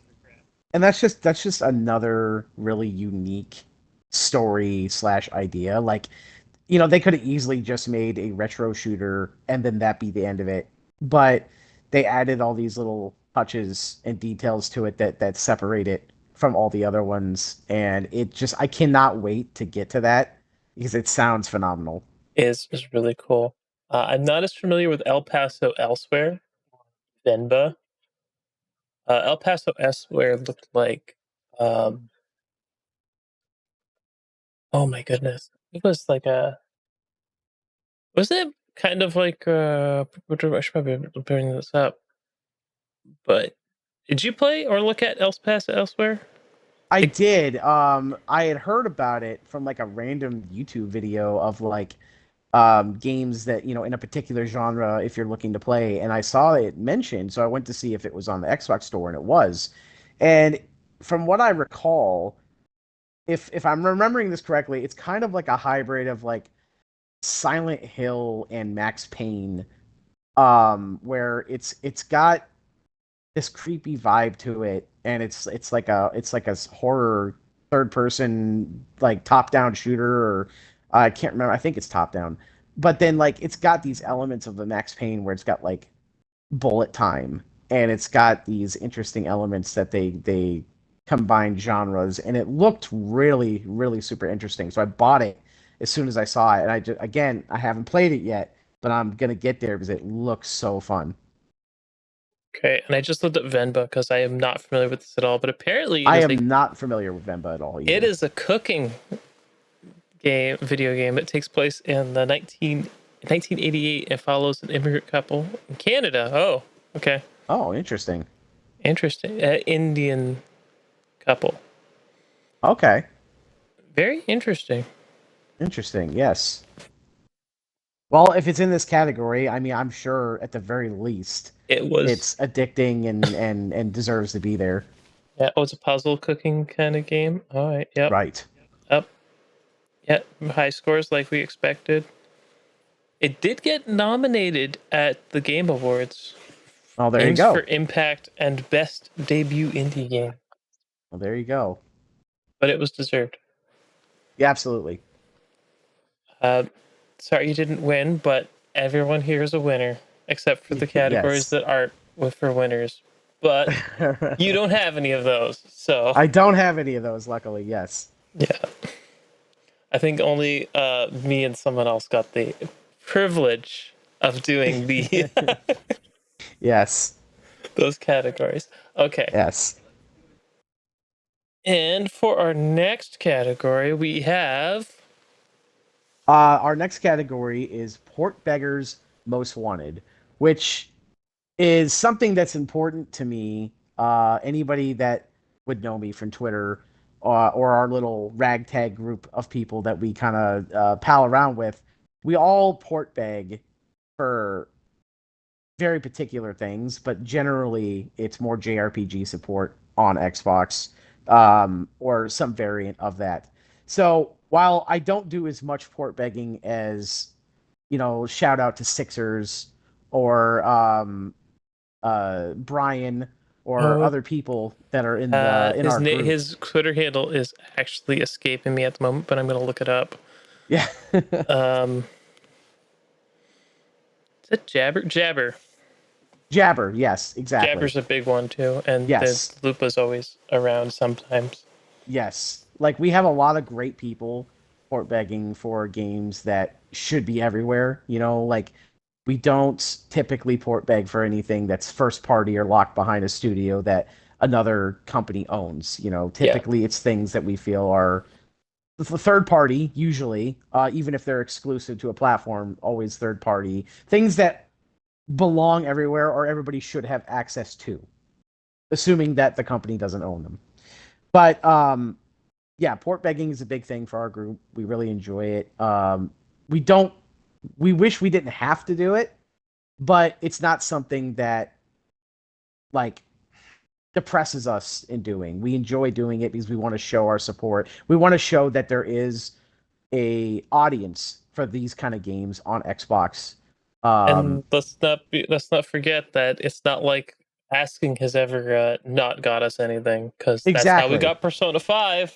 Exactly. You know, a And game series that we thought we would never see on Xbox, and there was some people in our community that really never gave up on it, and they kept asking and asking and asking, and now we finally get to enjoy them like everybody else.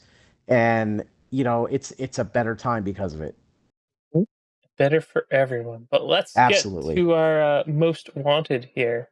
So our Port Beggars most wanted nominees are Star Ocean Second Story R, Fate Samurai Remnant, Final Fantasy, that would be 7, 16, 14, which we're getting. Anything that's missing from the platform Yeah, currently. 6. Also, Right, the pixel remasters and everything, yes. yeah, Um, the Alta series, the MiHoYo Genshin and Honkai, and whatever else and they're coming out with. right. And then Galgun. All, solid, really, really addicting, well-known series. The winner for this category is Final Fantasy. I was not surprised the Final You Fantasy won know, it. I It can't was, say I'm surprised either. if you'd seen the graph, 50% of the votes were for Final Fantasy. I believe it. I believe it. Like, I know a lot of people feel strongly about Final Fantasy one way or another. A lot of people don't like it. A lot of people love it. It hasn't been great the last few entries. It seems to be on a downslope mostly, but we're hoping that even with that, eventually Xbox users get to enjoy some of these Final Fantasies that we feel like we should be able to play, and maybe it'll breathe new life into the series. Maybe they'll gain more followers of the series if they start releasing them on Xbox more frequently. Yeah. Um, more JRPGs is never a bad thing in my book. Nope. And this year is stacked. Very stacked. Like if we had a category for upcoming 2024 JRPGs within just the first 3 months, the nominees would already be maxed out. Like we're stacked already this year, and we don't even know everything that's coming. Well, no, Visions of Mana. We've got Like a Dragon Persona and 3 Persona Reloaded. 3 Reload and Metaphor. I keep wanting to say Yes, Mephisto for yes, some reason, but it's Metaphor. right, right. Sega's killing it, man. They really So are. they They really really just want are. all my game time for the whole year. They just want it all. Absolutely, absolutely. And you know what? They might get it. They might just get it. We'll see when those roundups come at the end of the year. How many Sega games are in it for everyone? Yes, Because absolutely. there was a lot of Resident Evil, Starfield, and the like from ones I saw, but there was not a lot of JRPGs, so I will not be surprised if we see a bunch of Persona, Metaphor, like just top threes everywhere. Be really Definitely. happy to Well, see those. I'll personally be nominating them, or at least throwing my hat in the ring for them to be nominated if they haven't been already. So absolutely. And now, your third category. So the third category for this evening is gaming crack. So pretty obvious kind of title. Something that may or may not be AAA, but something that's very hard to put down. Something that's just Yeah, you can't go very long without wanting to play more of it. And it's time for bed. You realize it's 3 a.m. and you still want to go one more game. yeah. Last year's winner was a very close, a one vote difference between Elden Ring and Vampire Survivor. So Mm. this year's, I don't think this is close, which is a little bit sad. But this is a category that's full of twists and turns and all sorts of games from all different kind of walks of life. Yes, and let's also preface the point that gaming crack probably more so than others is very subjective. What's gaming crack to me, nobody else might feel that way. Yep. So it's very hard to narrow it down to just 5 or 6 entries in a list like this. But I feel like we have a pretty varied nominees this year for it. Yep. Well, there's a returning one, but I mean, it's a Sure, yearly entry, so it's sure, always going to be here, I think. sure, absolutely. So our nominees for gaming crack are Marfuchsia, Diablo 4, Monster Hunter Rise, City Skylines 2, and Call of Duty. And the winner for Gaming Crack is Diablo 4. Surprising, but I mean, I honestly thought it would be a little bit closer between Call of Duty and Monster Hunter, but it was pretty strong Diablo 4. Though Yes. for the games that probably people don't know as much about on here, like Marfuchsia is in essence of the word, like, and like if I boil it down to the most basic of essence, it's like a wall defender, like a guard simulator Oh, in okay. a dystopian futuristic city.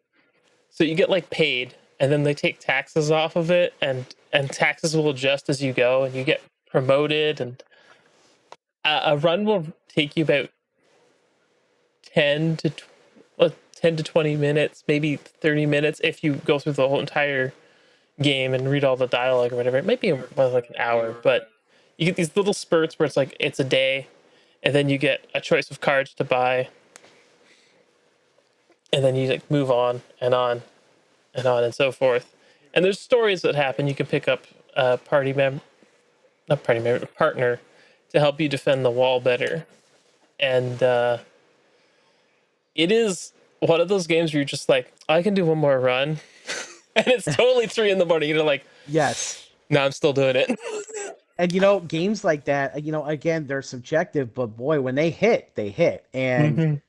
it's and that could have easily been in, big ideas from small teams as well. You see, like, we just have these some games just they hit really hard, and Yep. they have such a wonderful idea, and they deliver it in such a way that makes the game not only feel great to play but so addicting that you don't want to play anything else. Like, I love seeing that still in 2023. A lot of people claim that gaming is dead and gaming has gotten so lackluster that everything's the same, but then you get something like this where it might not blow everybody's socks off, but the people that give it the time and appreciation it deserves are going to get a treat out of something like this.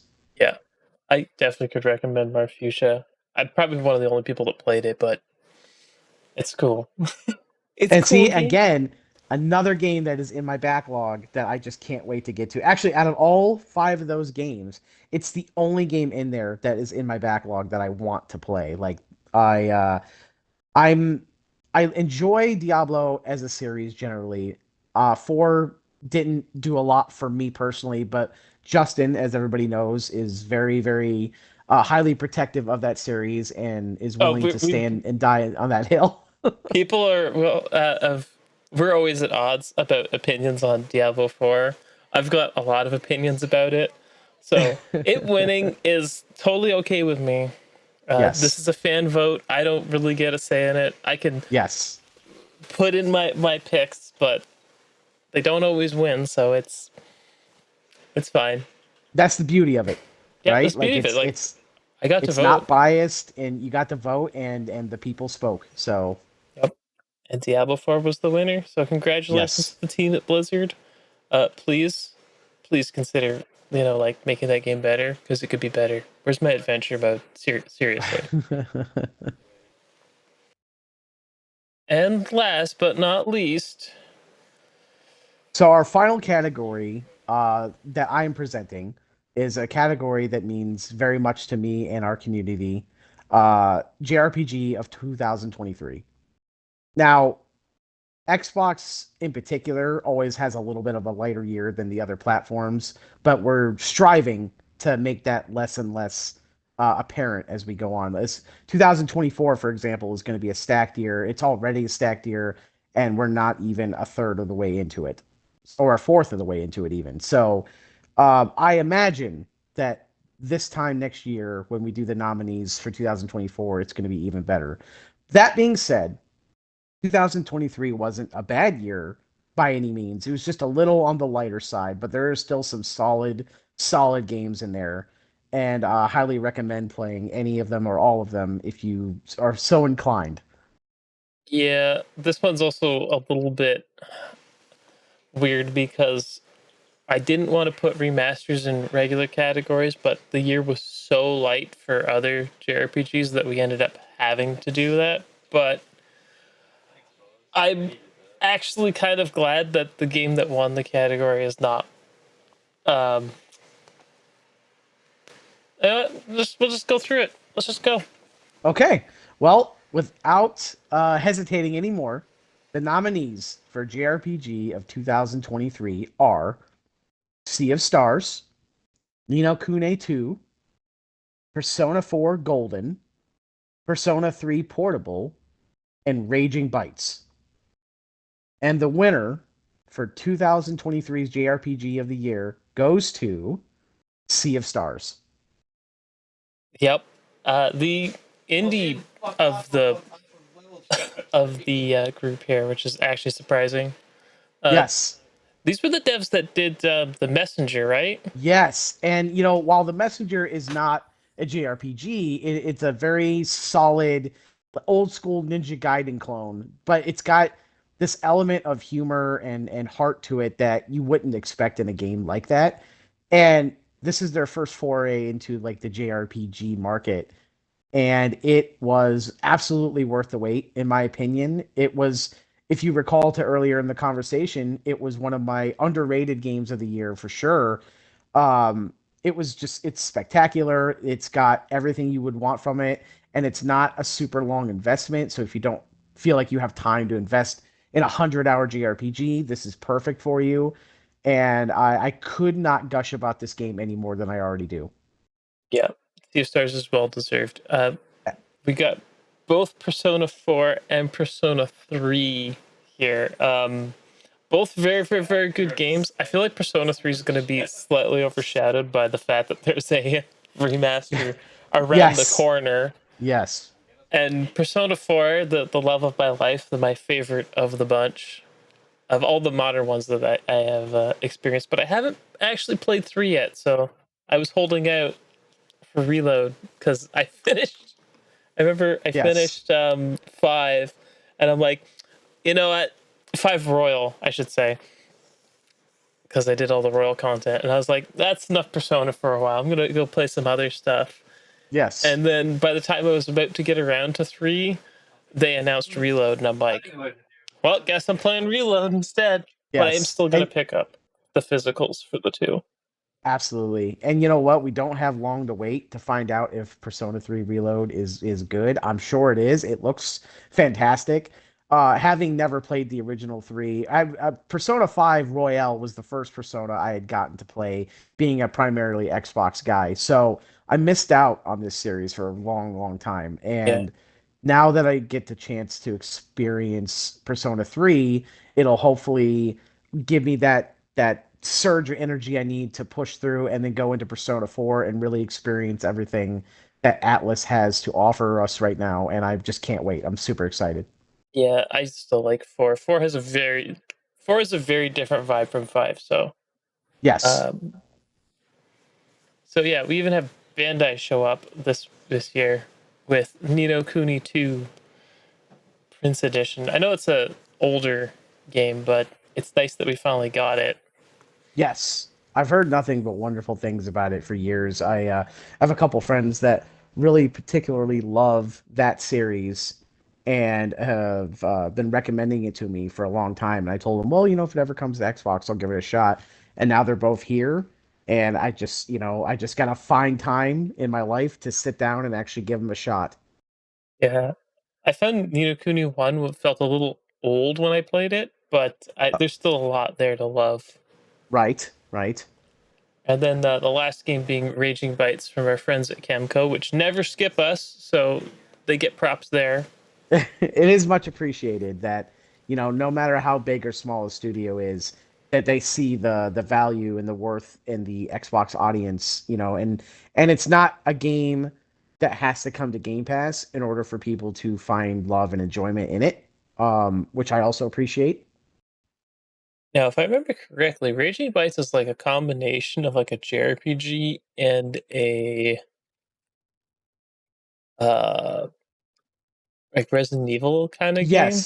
Yes, it's kind of a quasi JRPG Resident Evil-ish kind of game.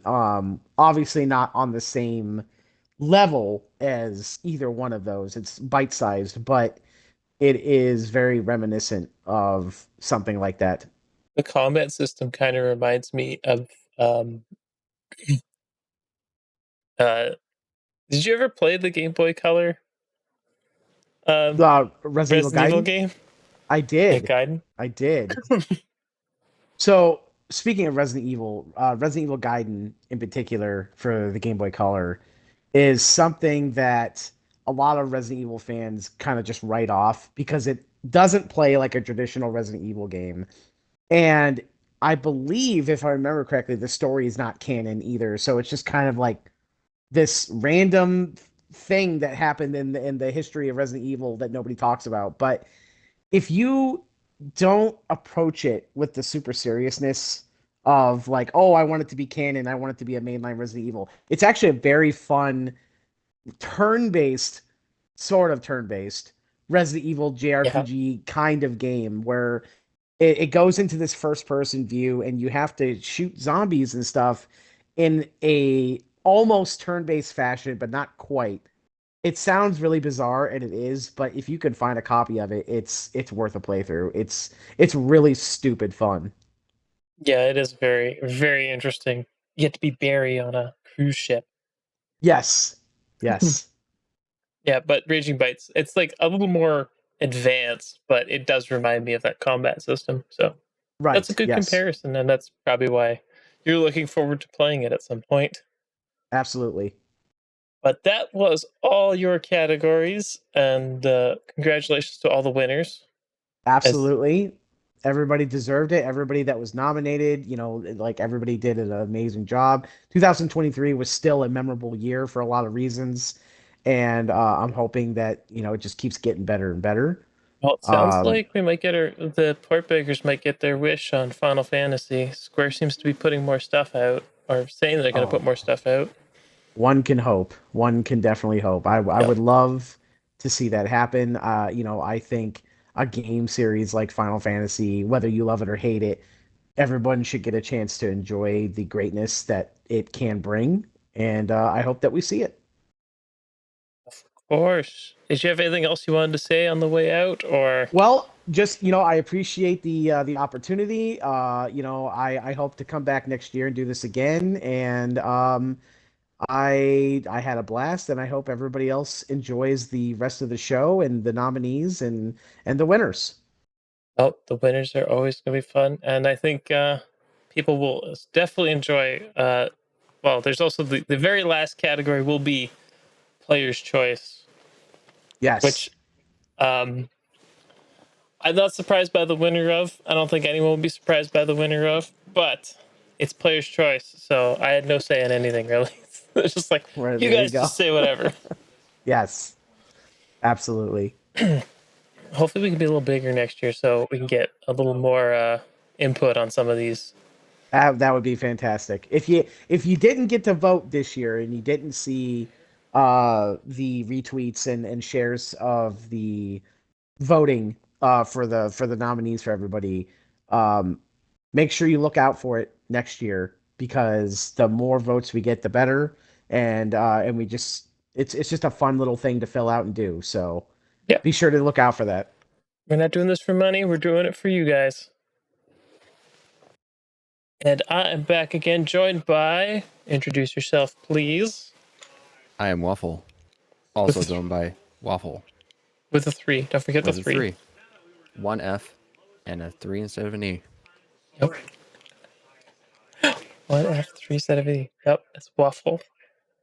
And I have to ask you the questions 3 like every other guest has been asked. What is your favorite genre of game?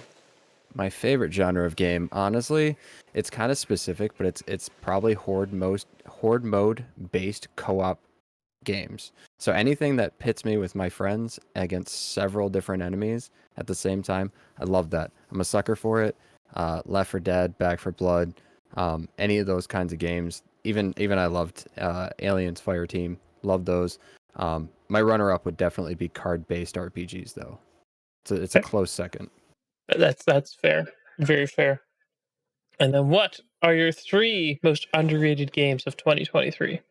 One game that I feel was kind of overshadowed, probably because the launch was so shaky. Um, Warhammer Darktide. Like I said, I'm a sucker for these genres, man. I feel like it offered a lot. Just not enough people played it. You know, performance wasn't there.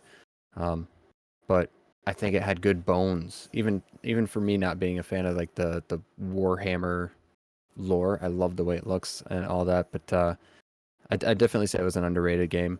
Um, After that, Ravenlock, beautiful game, amazing soundtrack, short, but perfect for Game Pass. Honestly, it was such a good play. I think it was like under 5 hours, but solid game. And then my last pick would definitely, even though I feel like it's got high praise, I don't feel like enough people have played it. Cocoon, it is phenomenal. It's one of the best puzzle games I've probably ever played, and it's just satisfying. It's such a great game. Yeah, didn't see it get a lot of praise in a lot of things. Like Yeah, even it might have been, I think it was nominated on the Game Awards, it but did. I think it won. Did it win best debut indie? no, something else won. I think. Damn, I it deserved it. don't quote me, I'm not there, but here we are. And you've got your categories. You're all Sure ready do. to present. What's the first one? All right, the first category is the best deal in gaming. This is all Game Pass games. Anything that was available on the service. It doesn't necessarily have to still be on the service. I think all of these games still are at this I time. I believe they are. Yeah. Uh-huh. And so for our people that we got in there, we got Cocoon, love it. Cassette Beasts, Lies of P, Atomic Heart, and Wolong Fallen Dynasty.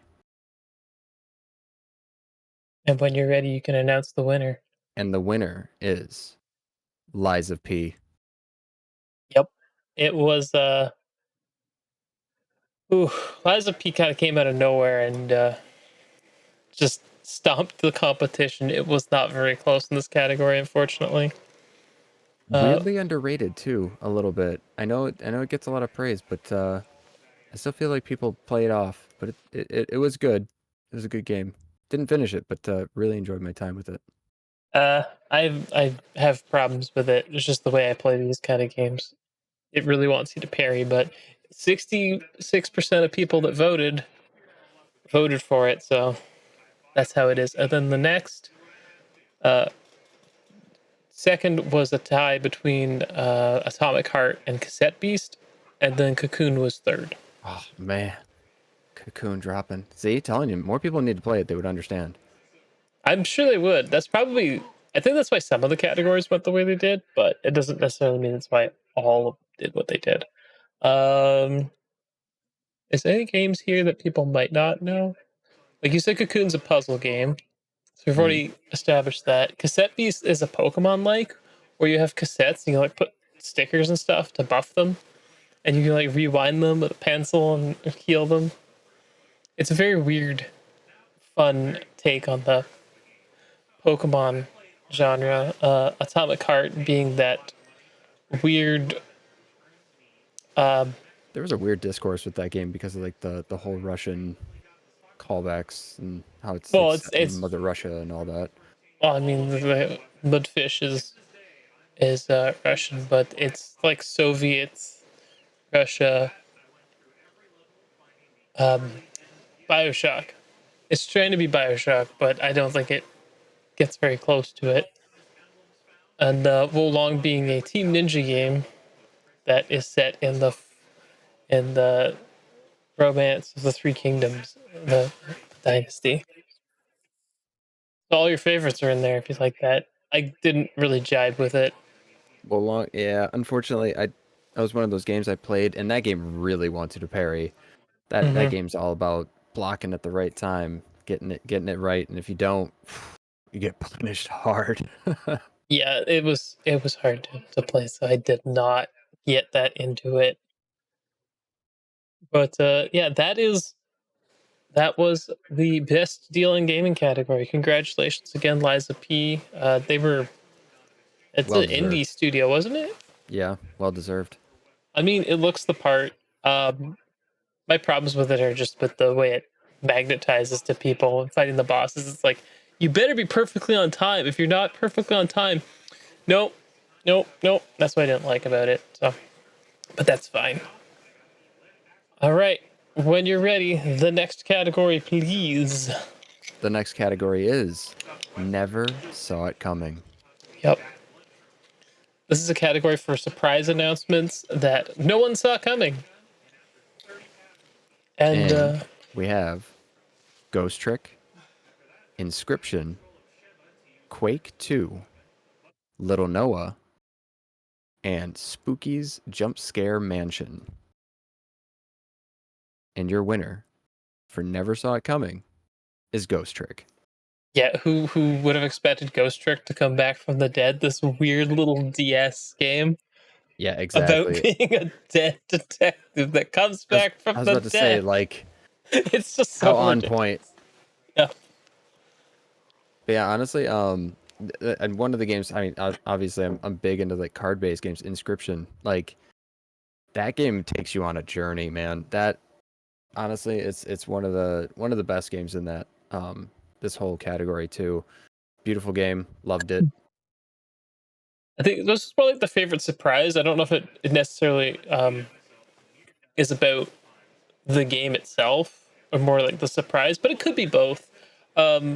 Quake 2 coming back was also really interesting. It also got a lot of votes, which is surprising.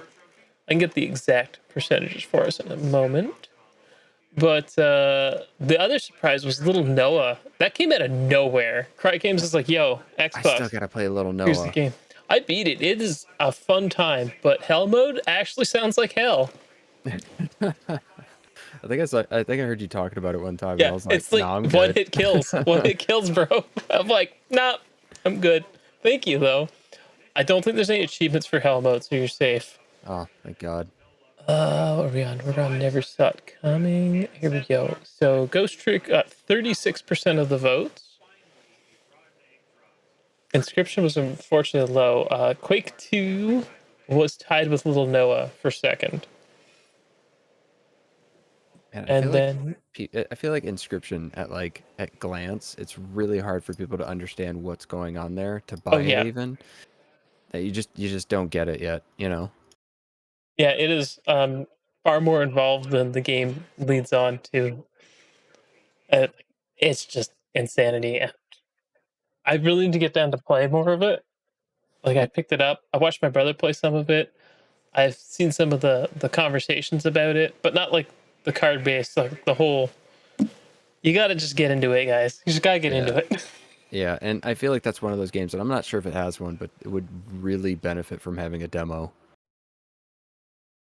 Yeah, I think it would too. The last one on the list here, Spooky's Jump Scare Mansion, was actually announced like 2017 for an Xbox version, but single developer team or very small developer team finally got it ported in 2023. So it was, people thought it was not coming.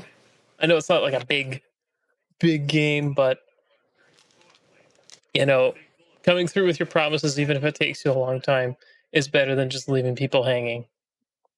So I appreciate the team over there. It looks Oh, cute. I've never played it. uh, Justin knows a lot more about it than I do. Apparently, it's like a cute little mansion, but like actual crazy stuff starts happening the deeper you go. Oh, I like that kind of stuff. Yeah, so I think it's totally worth it. What was the next one you had? Because I got to get this up. Sports ball. Sorry. Oh, sorry. How do you say it? Sports ball. Okay, I'll Balls accept may that one. not be included. Yep. Because I don't think all these games have balls in them, but this is our sports quotation mark game category. All So right, when when you're you're ready. ready. All right. You want me to list the nominees? Yep. Here we go. We got Wild Card Football, Roller Dome, Blood Bowl 3, and Super Bomberman R2. And the winner of Sports Ball, balls may not be included, is Roller Dome.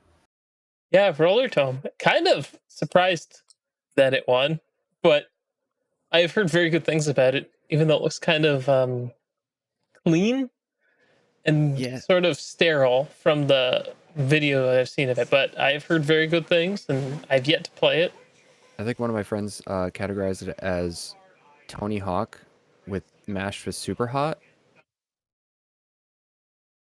I'm That's not sure interesting. how spot on that is, but one of these days I'll get to it.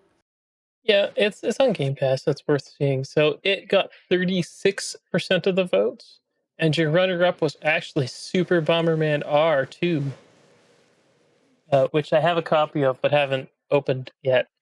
I love that Bomberman's still around. I mean, I think this one has.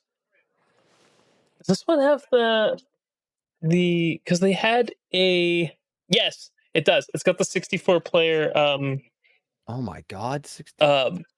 like battle royale mode, which would actually be nuts and That actually Bomberman. sounds great. I know, right? Bomberman is a crazy game. It's always like absolutely insane. And then Blood Bowl 3. Do you know anything about Blood Bowl? I'm just curious. I mean, from what I've seen, I've never played it. I've only ever seen videos of it. It's always been one of those games I've been like, I should try that sometime. You But know it's attached to Warhammer, right? is it really? Yes, it's a Warhammer like spin-off game is Blood Bowl. Fantasy Warhammer, not 40K. Yeah. So you have all the armies. It's actually turn-based, and it's like a tactics RPG kind of deal, but with What? football. I might actually love that. If I'm being honest. Yeah. So you have like dice roll and everything.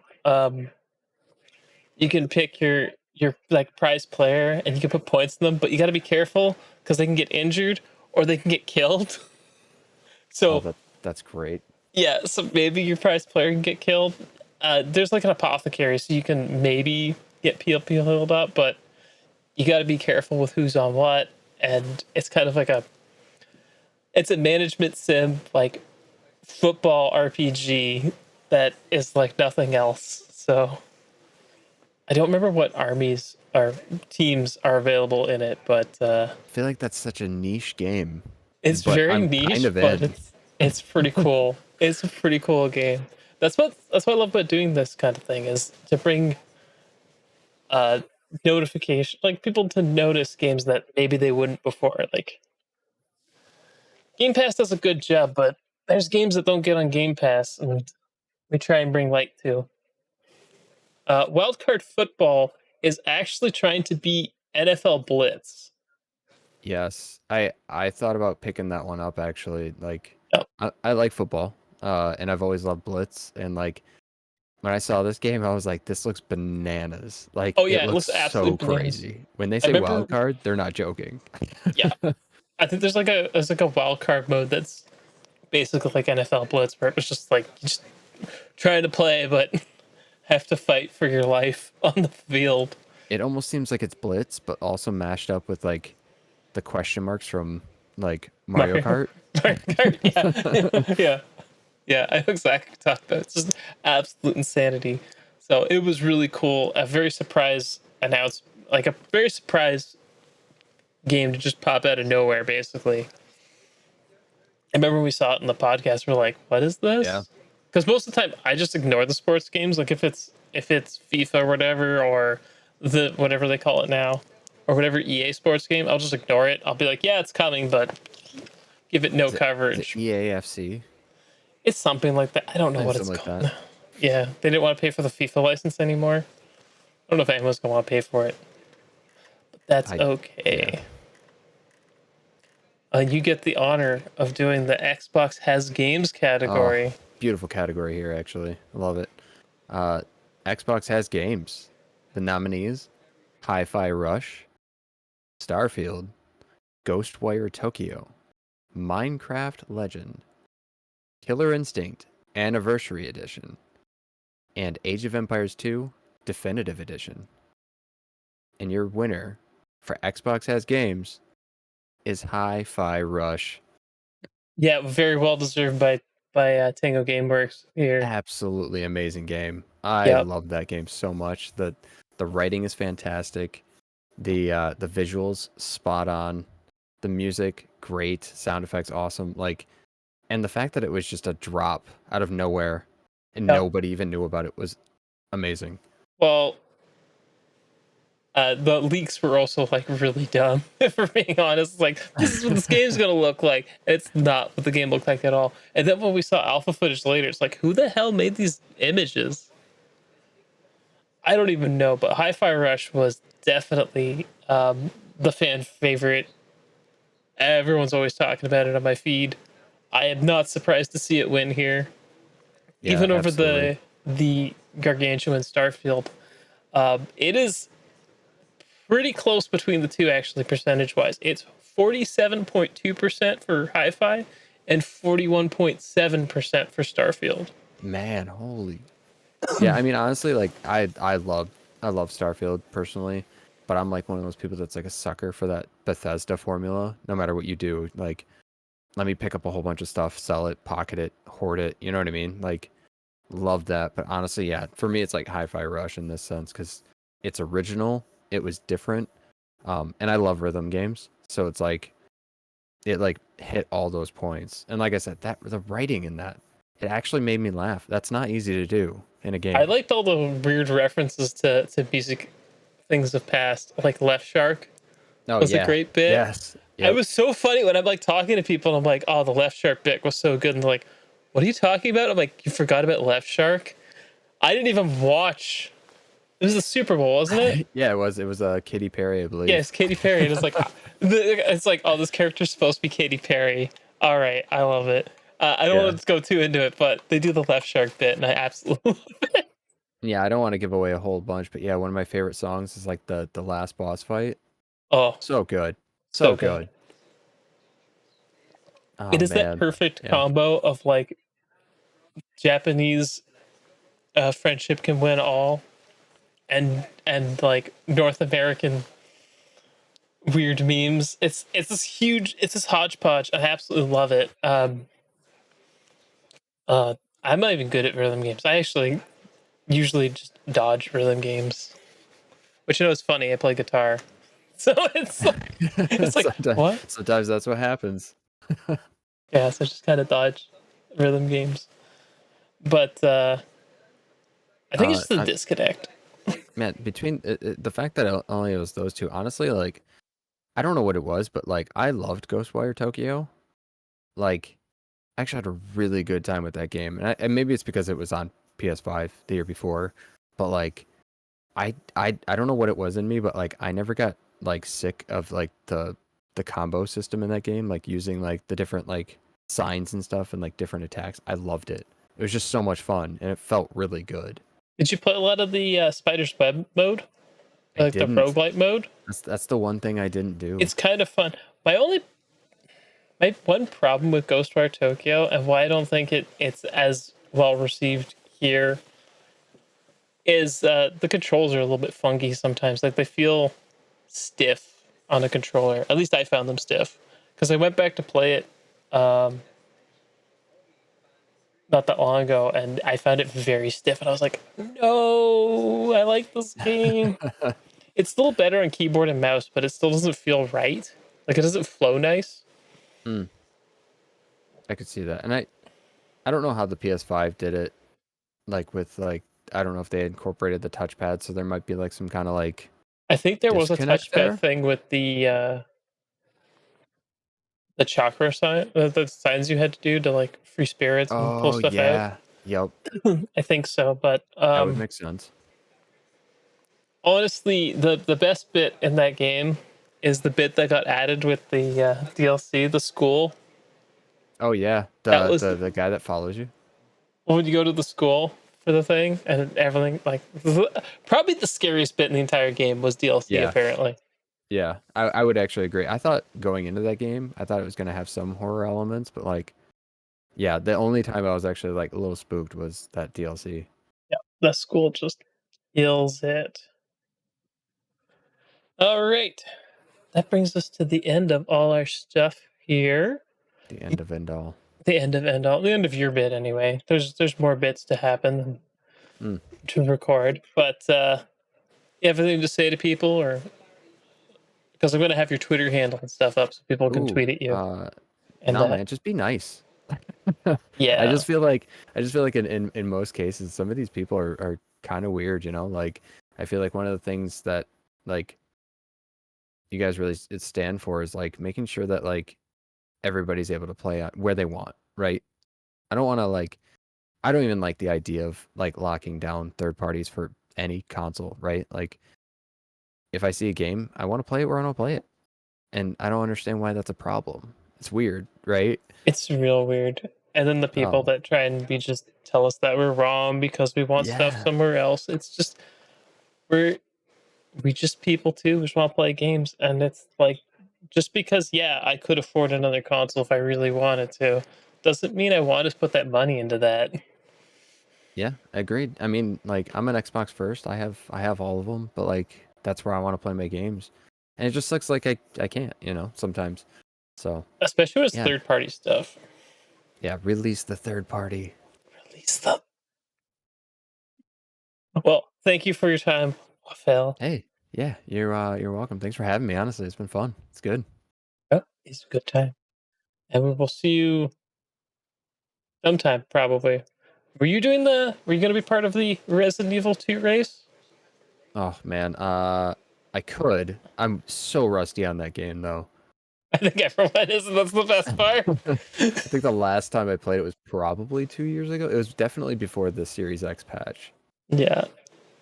Which is going to happen. We're going to do this after we do we're going to do it after this goes live. So I can just be like, I'm done. I'm doing this now. We're doing something fun and different. So if Love you want to that. be there, you can be there. Even if you suck. Everyone has to be wanna on controller, watch. though. I want to watch though. You Like, want to watch. He wants to be in the audience. Feel like. yeah, I want to be in the distance. I want to be in the corner watching. I kind of wish that they had like a Resident Evil style, like you know how the battle royale ones they had, you could be like the Mario one where you had like 35 people. Oh yeah. Oh It would be no. so Oh my God. funny That's if genius. you could just fuck other people over. It's like like you don't have to like kill a thing, but you could like screw them up, like, oh, I broke your window boards, or it would be so good. I would love it. Come on, Man, Capcom. now you got me thinking about like a great like RE outbreak idea, right? Instead of making like you could have multiple different locations and each person's trying to get to the finish line beforehand or something. I don't know. I thought about if you're going to redo RE Outbreak, have a mode. Like this would have to be a mode. It couldn't be like the main mode because I don't think a lot of people will want to do it. Like there's a co-op mode, and then there's like a saboteur mode where there's Yeah, I like would definitely someone. play the co-op mode for sure. Yeah, but you have to have a mode where it's like this is like for streamers and people who get together. And the saboteur mode would be like there's one dude who's actively trying to fuck over the team, but Didn't without they getting do that? caught. It would Oh, be without being caught. Okay, yeah, so you're it's saying like if you this catch dude's- them, this you dude's could. in the party. Yeah, like he's a dude that's in the four players. Wow. A secret undercover umbrella detective. Yeah, I like but you that. could also have people have like different objectives they have to do It's like that Among aren't the Us, main but one. Resident Evil. Yeah, I think it'd be a huge hit in my opinion. Like people would love it as long as it was good enough. So then you have people doing things. It's like what? Like maybe not kill another player, but like you're trying to get the sample or whatever. Yeah, I could see that actually. And maybe not like maybe not kill somebody, but if you could get like like you said, maybe very limited space, right? So like you can carry what you want to carry. You have like maybe some people that are healing, some people that use guns or whatever. And you're like, oh man, I can't pick up this vial. I'm gonna need you to take this. It's evidence or whatever. You know what I mean? And you give it to the wrong person, that the person can just smash it. Yeah, just discard it for no reason, like they not understand that's important. Oh, Yep. yeah, I love that idea. I Okay, like those. we need something like this. Come on, Capcom. Outbreak needs to come back. Come on. Come on, just give it to us. All right, They have the tools. they have the tools. All right, I'm gonna stop the recording because we went way off script. We Thank sure you. did. But that's the best part. All right, and we are back with our next guest. Please introduce yourself. Hi, I'm Johnny. The 61 you can give or take. The other 60 don't matter. The other 60 do not matter. They do not make spreadsheets of games that released in a year. And particularly for this one, for this whole awards ceremony. Yeah, it was quite the endeavor, I am sure. It's not too bad once you get used to it, when you get into a rapid repetition, but to be fair, it does take a while to gather about what I think there's almost 10,000 total Xbox games across like a bunch of platforms. Yep, because it can't just be Xbox, but that is the nature of doing what they're doing. So we're going to start off with questions 3. Are you ready? I'm ready. I'm Okay. born ready. What's your favorite genre of game? I'm usually very hard at picking favorites, but I notice, based on my overall like tastes, when I'm playing something just for funsies, I typically favor a lot more open world games. I'm like a big Fallout nut. I love playing a lot of like Fallout and Minecraft and the like, and those ones I can spend hours at a time in there, as well as a lot of walking sims. Anything that just lets me explore with detail. Okay, that's fair. This question might be hard because I know how you are very into the retro scene most of the time, but what are 3 games you think were underrated in 2023?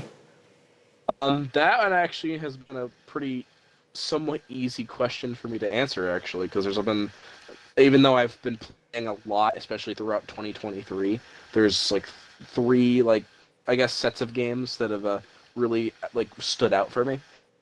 For one, there was one that I've been one visual novel I've been reading, because I've been happy to support the visual novel genre on Xbox, since it's still working on getting its wings and growing, but it's getting better and better every week or so. I read the visual novel adaptation of All of Us Are Dead, which I actually finished just about a day or two ago, and I don't know how the Netflix version of it is, or the actual original webcomic that it's based off of, but I can tell you that visual novel is absolutely fantastic. Oh, that's nice to hear. Another good few, because I've been noticing it more and more lately. Anyone who's been paying attention to a lot of releases, they might see that there used to be a lot of like 2D platformers, kind of pixels. I almost call them retro types. But now we're starting to see this new era for indie games where a lot of people are releasing like those early polygonal type games, and that's why I always like to shout out Puppet Combo, because they are starting to do a lot of those releases. Um, One of them, I think, most recently that I played was Bloodwash, and while they don't have achievements, they've also included other titles such as Christmas Massacre and Night at the Gates of Hell, which I guess for the sake of picking one, I'll say Bloodwash, because that's one of the ones that has achievements. But they're all fantastic, and I'm looking forward to this whole like 90s early polygonal era of horror games. It's been great. And then I'm trying to remember my third one, but it is currently lost in my mind somewhere. Uh-oh. So I'll leave it at. I guess I'll have to leave it at 2 for now. He's leaving it at 2. All right. If you remember at the end, we'll slider in there. But what are your other hobbies besides gaming? I will say most of my hobbying is basically within the realms of video game. I'm a big fan of studying a lot of the history behind it. I'm actually seeing if I can try to make some sort of like compendium kind of thing of like everything that's ever existed. But it's a lot of stuff to catalog, so it's been taking me ages. But I'm gonna try to start from like as early back as first generation consoles. Fun fact: there's about 900 or so consoles from that generation. Oh, like from like with the television, even before that, right? The Odyssey. Starting with the Manavox Odyssey all the way until I want to say around the late 80s, maybe early 90s. Everyone has tried to take their piece of the pie of making their own little console from the first generation, and they're all dedicated consoles. But everyone from Magnavox, technically Nintendo had one, Atari has had one with their Pong consoles. Basically, a lot of them are just Pong games in a nutshell, which is Yeah, kind and of funny. that's back when Nintendo did like toys, right? Like playing cards and the like. And I believe that's when the Game & Watch started becoming somewhat of a thing too. No, actually, no, I'm mistaken. That might Yeah, not be Game the Watch was a case. little later. My expertise is still within Xbox, so if I say anything outside of that, there's a good chance I'm going to be wrong. Well, you got to start somewhere. All right, if you're ready, then let's get to your first category. Oh, right. So, the first category we have for tonight, or at least for me, is the big brain one. You know, all of your fun little tactics and strategy games out there. We managed to find a good chunk of 5 of them together, curated from everyone's votes, and I have them all here.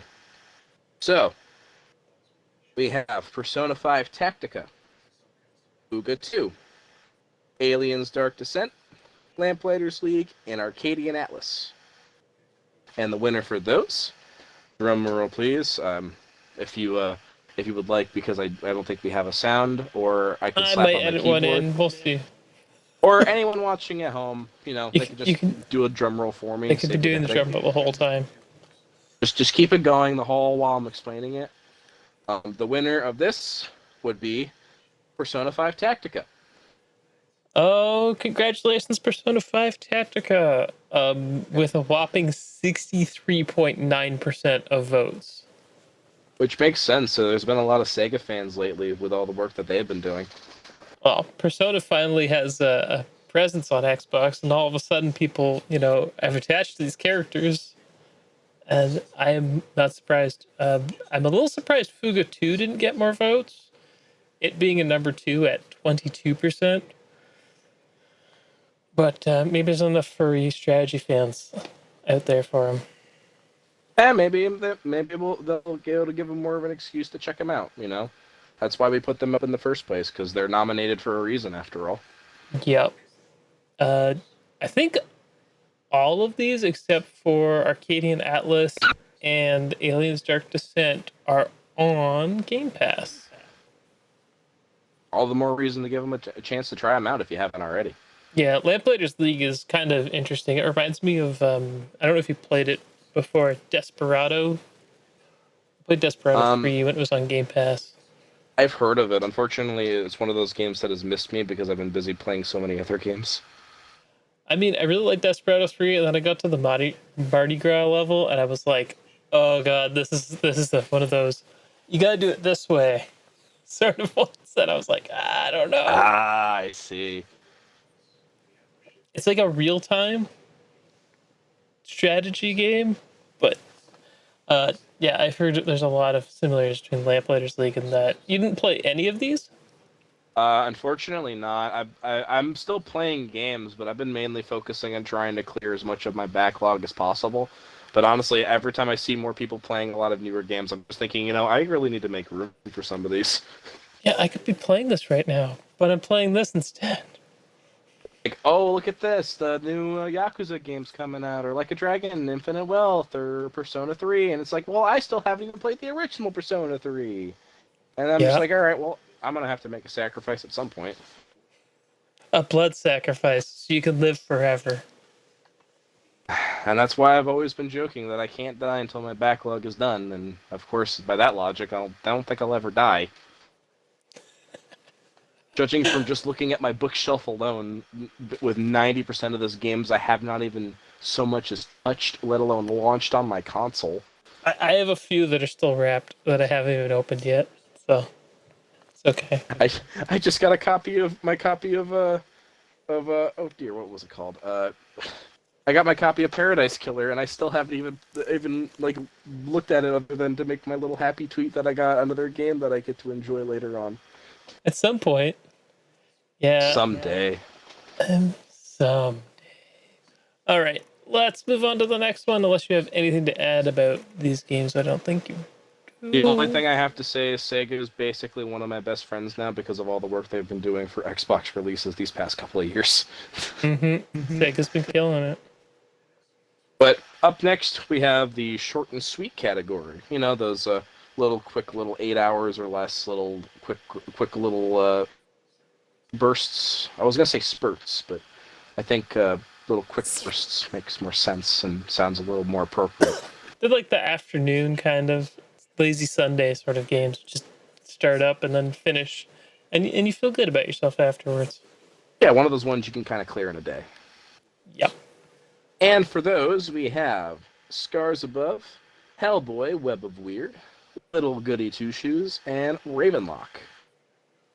And the winner for that, if you could all just, clap your hands or something, or make a drum noise, or if you actually have actual drums, just go ahead and wail on those for a little bit. Ravenlock. Ravenlock. I haven't heard a lot about a lot of these games, but I've heard them in passing every so often.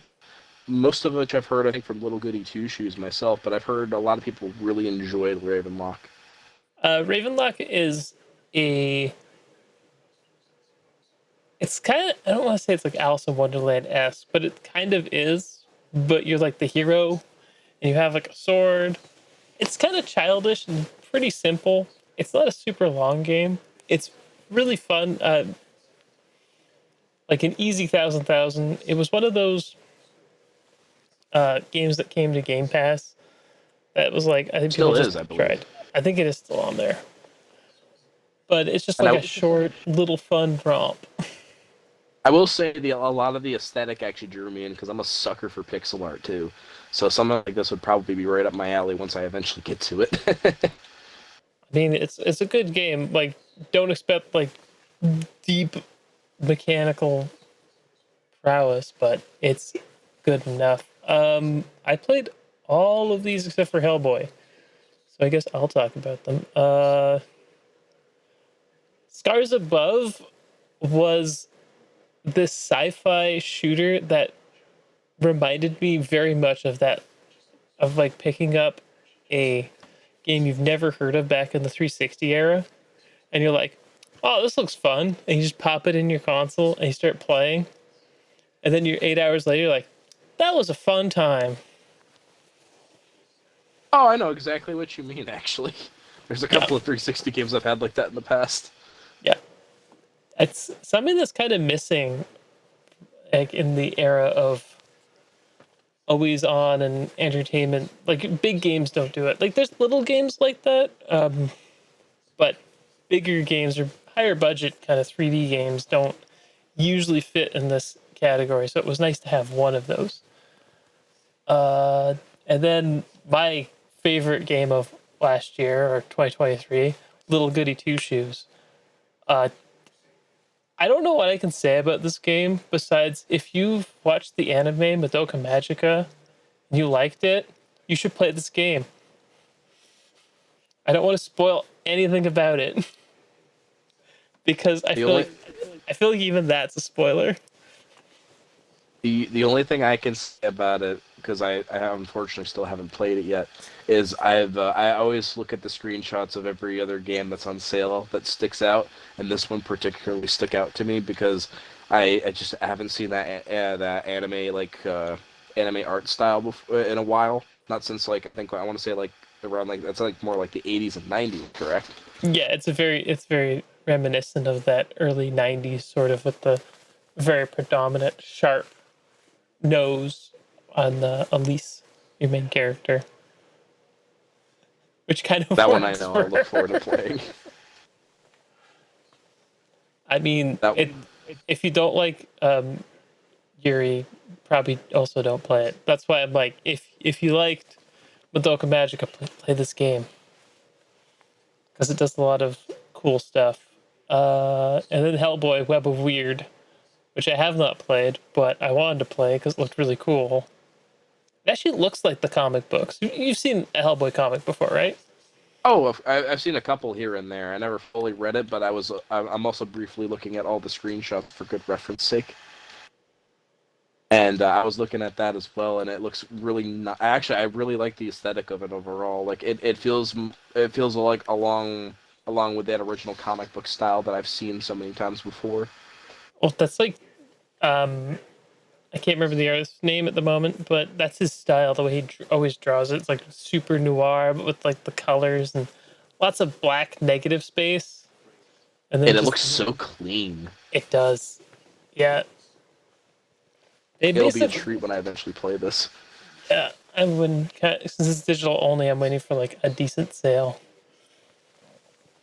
Some games I'll buy full price, but it seems a little high for like if it was a physical, I'd probably pay what they're asking, but since it's not, I know I've paid more for a physical, so that would be an easy purchase for me. that's what I mean. It's like physical games, I'm more willing to spend a little more on them than digital ones. That's basically what happened with me in Limited Run. Every time there's an Xbox physical, they already have my money. Yeah. Speaking of which, I have a copy of Persona 3 Portable coming. I actually got mine a couple of weeks ago. I'm actually really excited. It actually showed up. Yeah, I got my copy of it. I'm also getting what was it, the Castlevania Advance copy I ordered along with I want to say it was Gargoyles. Yeah, Gargoyles is one of the ones. No, the one that was coming because they gave me an email saying, "Oh yeah, they're shipping out." Oh no, sorry, it was Quake 2. Quake 2, because it's Getting Quake 2, that. and I think Disney's Gargoyles got one, and did Jurassic Park? Jurassic Park got one. Gargoyles got one. Quake 2 got one. As obviously both Personas did that weren't already physically available. So basically everything but the Royal. Well, Royal has a retail physical, so Yes, that's what I mean. And there was a couple others I think I'm missing. well, Tunic was. Oh yeah, plumbers don't wear ties. Oh, That one God, I'm looking forward to. Did that I actually love get an Xbox version? It not only got an Xbox physical version, but it got a collector's edition, and I'm one of the few, I'm sure, who have purchased that collector's edition. I'm sure people bought it. That game is notorious. I'm a sucker for a meme game, and that's a meme game to me. A meme game before meme games were a thing. Before people realized that bad games had something redeemable other than being bad. I mean, there are some games that are bad and just no redeemable factors to them. They're just bad. But there's others that are just something special. You know, like that room, like the Tommy Wiseau's The Room kind of quality. You know. That's what I always like to compare it to in retrospect. Whenever I'm thinking of a bad game, I'm thinking, is it still fun because it's bad, or is it just bad? Like, It's are we not talking Desert Bus. are we talking Ride to Hell Retribution, or are we talking like I think or Desert Bus is the worst. We have to, Desert Bus is good though if you like doing live streams. yeah, if you like just sit there for 8 hours and control a bus, talk to people. Yeah, you don't want to take a real time trip to all the way to Las Vegas Yeah, and then back. and then back to get another point. Yeah, it's I'm gonna tell her absolutely. around to something. I'm just saying. I mean, I have to commend Penn and Teller for that one because that's funny. That was a funny game back in. That was the Sega CD game, right? I believe it canceled Sega CD, but that somehow still managed to make it through circulation because I believe it was a part of our compilation. There was a bunch of other goofy games, but the one that survived was Desert Bus. I think the other ones are mostly playable. There's one that isn't, but is what it is. Anyway, I think we've talked enough about stuff that wasn't short and sweet. Congratulations again to Ravenlock for the win. Other well-deserved win. A well-deserved win indeed. And up next, we have one of my probably favorite categories. What a novel idea. All of those lovely little visual novels out there that are worthy of their recognition. And as such, we have Coffee Talk Episode 2, Miracle Snack Shop, I Did Not Buy This Ticket, and All of Us Are Dead. All of Us Are Dead and Inescapable, No Rules, No Rescue. Now, it goes without saying, I think you know what I'm rooting for. Well, I played Miracle Snack Shop, so I think each of us has a horse in this race. Exactly. But there can only be one winner, and that winner is Coffee Talk Episode 2. Congratulations, Coffee Talk Episode 2. Absolutely good work from Toga Productions. Yep. I haven't played either, but I have heard nothing but good things. And if I'm ever in the mood to like chill out, they seem like kind of more chilly, sort of thinky games. I'd probably give them a shot. Oh, definitely. And I'm still a sucker for pixel art, so I need to play Coffee Talk at some point. I freaking love Coffee Talk. Talk. All right, so you played I Did Not Buy This Ticket. I played Miracle Snack Shop. Or sorry, All of Us Are Dead. You said. I actually did pick up I Did Not Buy This Ticket. I just haven't played it yet. Yeah, that's right. But I did read the entirety of All of Us Are Dead, and I have to say I believe it was Akina Games worked on this. They did a good job themselves with that. I did notice there is a lot of spelling errors towards the later sections of the chapters, and there's some grammatical errors. They might have had some issues with rushing the translation, my guess, as well as one issue with a choice that you have to make, because it is a choice-based visual novel. They did mess up one thing on that, but otherwise it's been a very enjoyable experience with that. Yeah, and Miracle Snack Shop is about being down on your luck and being gifted a now in debt snack shop where you make kakigori or shaved ice. Ooh. Go for some shaved ice, honestly. Some shaved ice. Yeah. If you do play Miracle Snack Shop, I recommend the Japanese audio over the Korean one. I just like the Japanese actresses better, and the way the one talks is actually hilarious. That is definitely something I will definitely keep in mind. I can speak for I Did Not Buy This Ticket. I did see a little bit of it. It's more of while it is still a visual novel, it is a bit of a horror-based visual novel, and it has a lot more point-and-click elements in comparison to probably the rest of these. Miracle Snack Shop has like a you actually run the shop, but it's minimal. If I'm being honest. Okay.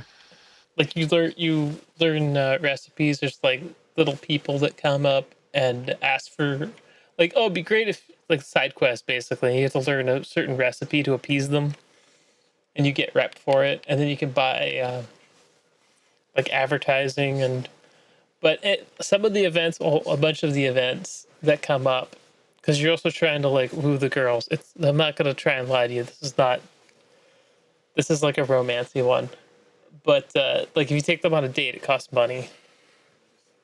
But what good visual novels aren't basically dating sims in a nutshell, though? I mean, a lot of them are. And there's nothing wrong with that. I mean, I still wish we got Hotful Boyfriend on Xbox. Do you know about Hotful Boyfriend? I'm just curious. It's ringing a bell, but not a complete bell. Do you know what a Hato is? Offhand, I don't think so. It's a pigeon. Kitchen? Pigeon, yep. Hato, it's pigeon. Oh, this is the one where you get to date pigeons. That's right. You get the birds. I have forgotten about that.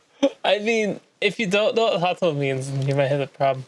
I was just gonna look up inescapable. I just had to look it up just to make sure.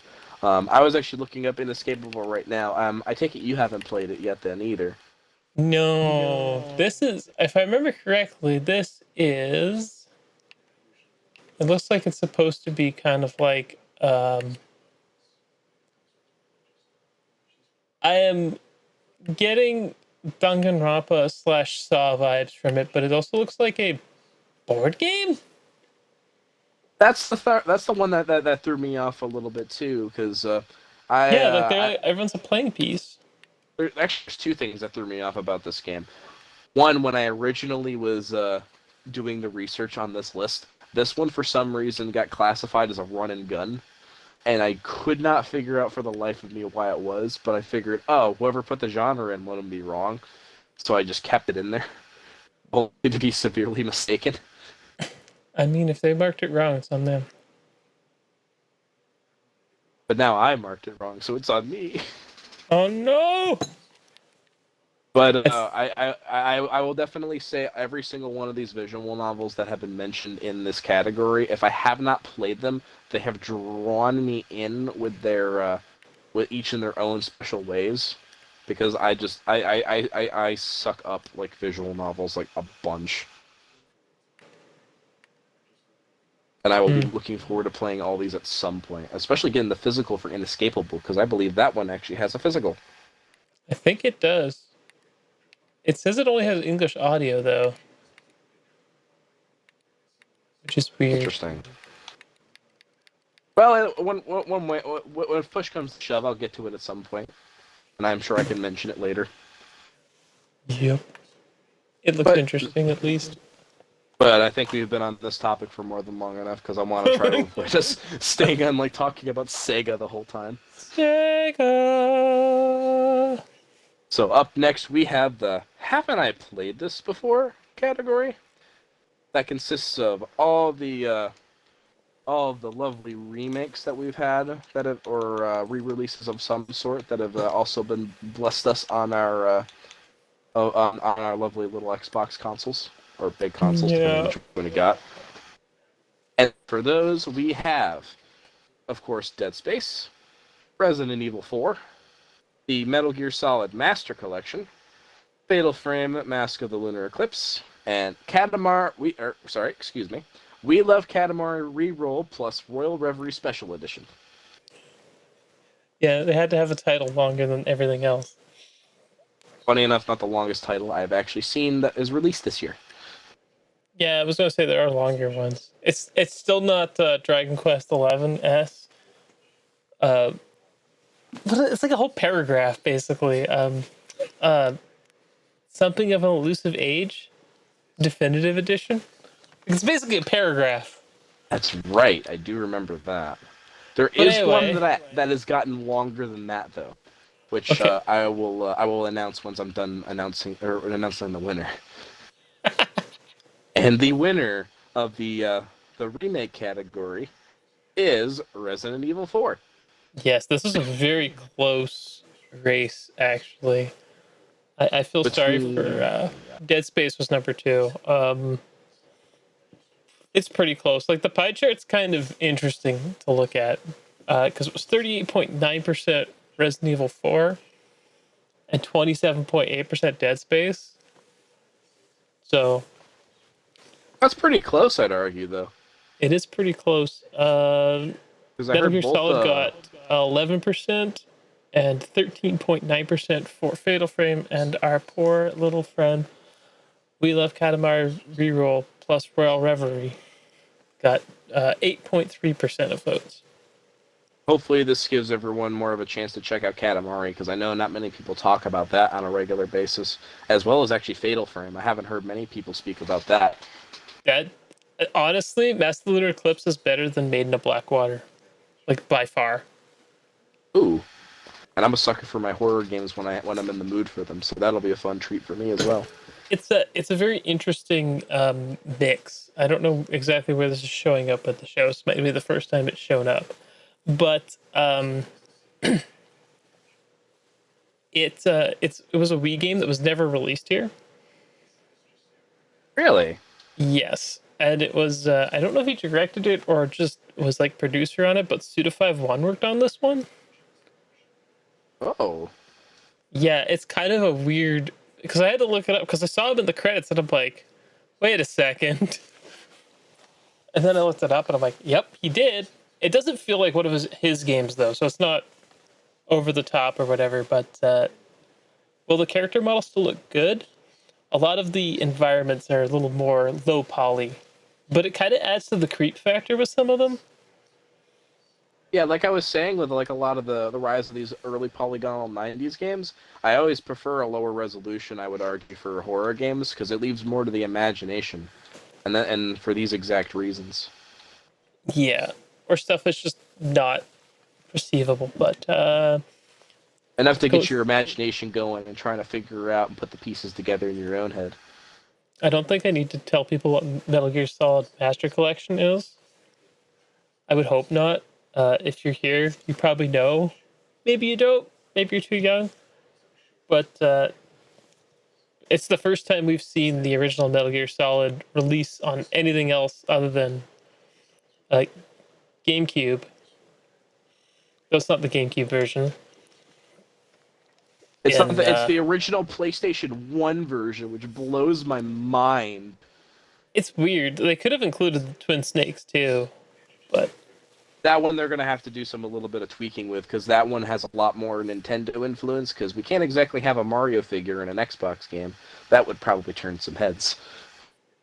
I think it's happened before though, but whatever. Dead Space. The Dead Space remake is actually fantastic. If you've played the original and want more, I highly recommend it. It's actually very faithful in a lot of ways, but anything that was kind of annoying or made no there's a couple sections they've removed entirely. Like, you've played Dead Space, right? Oh, I played the original and 100% of it actually. Yeah. So the remake adds the jumping mechanics from Dead Space 2 and Zero G instead of the awkward one that the original Dead Space had.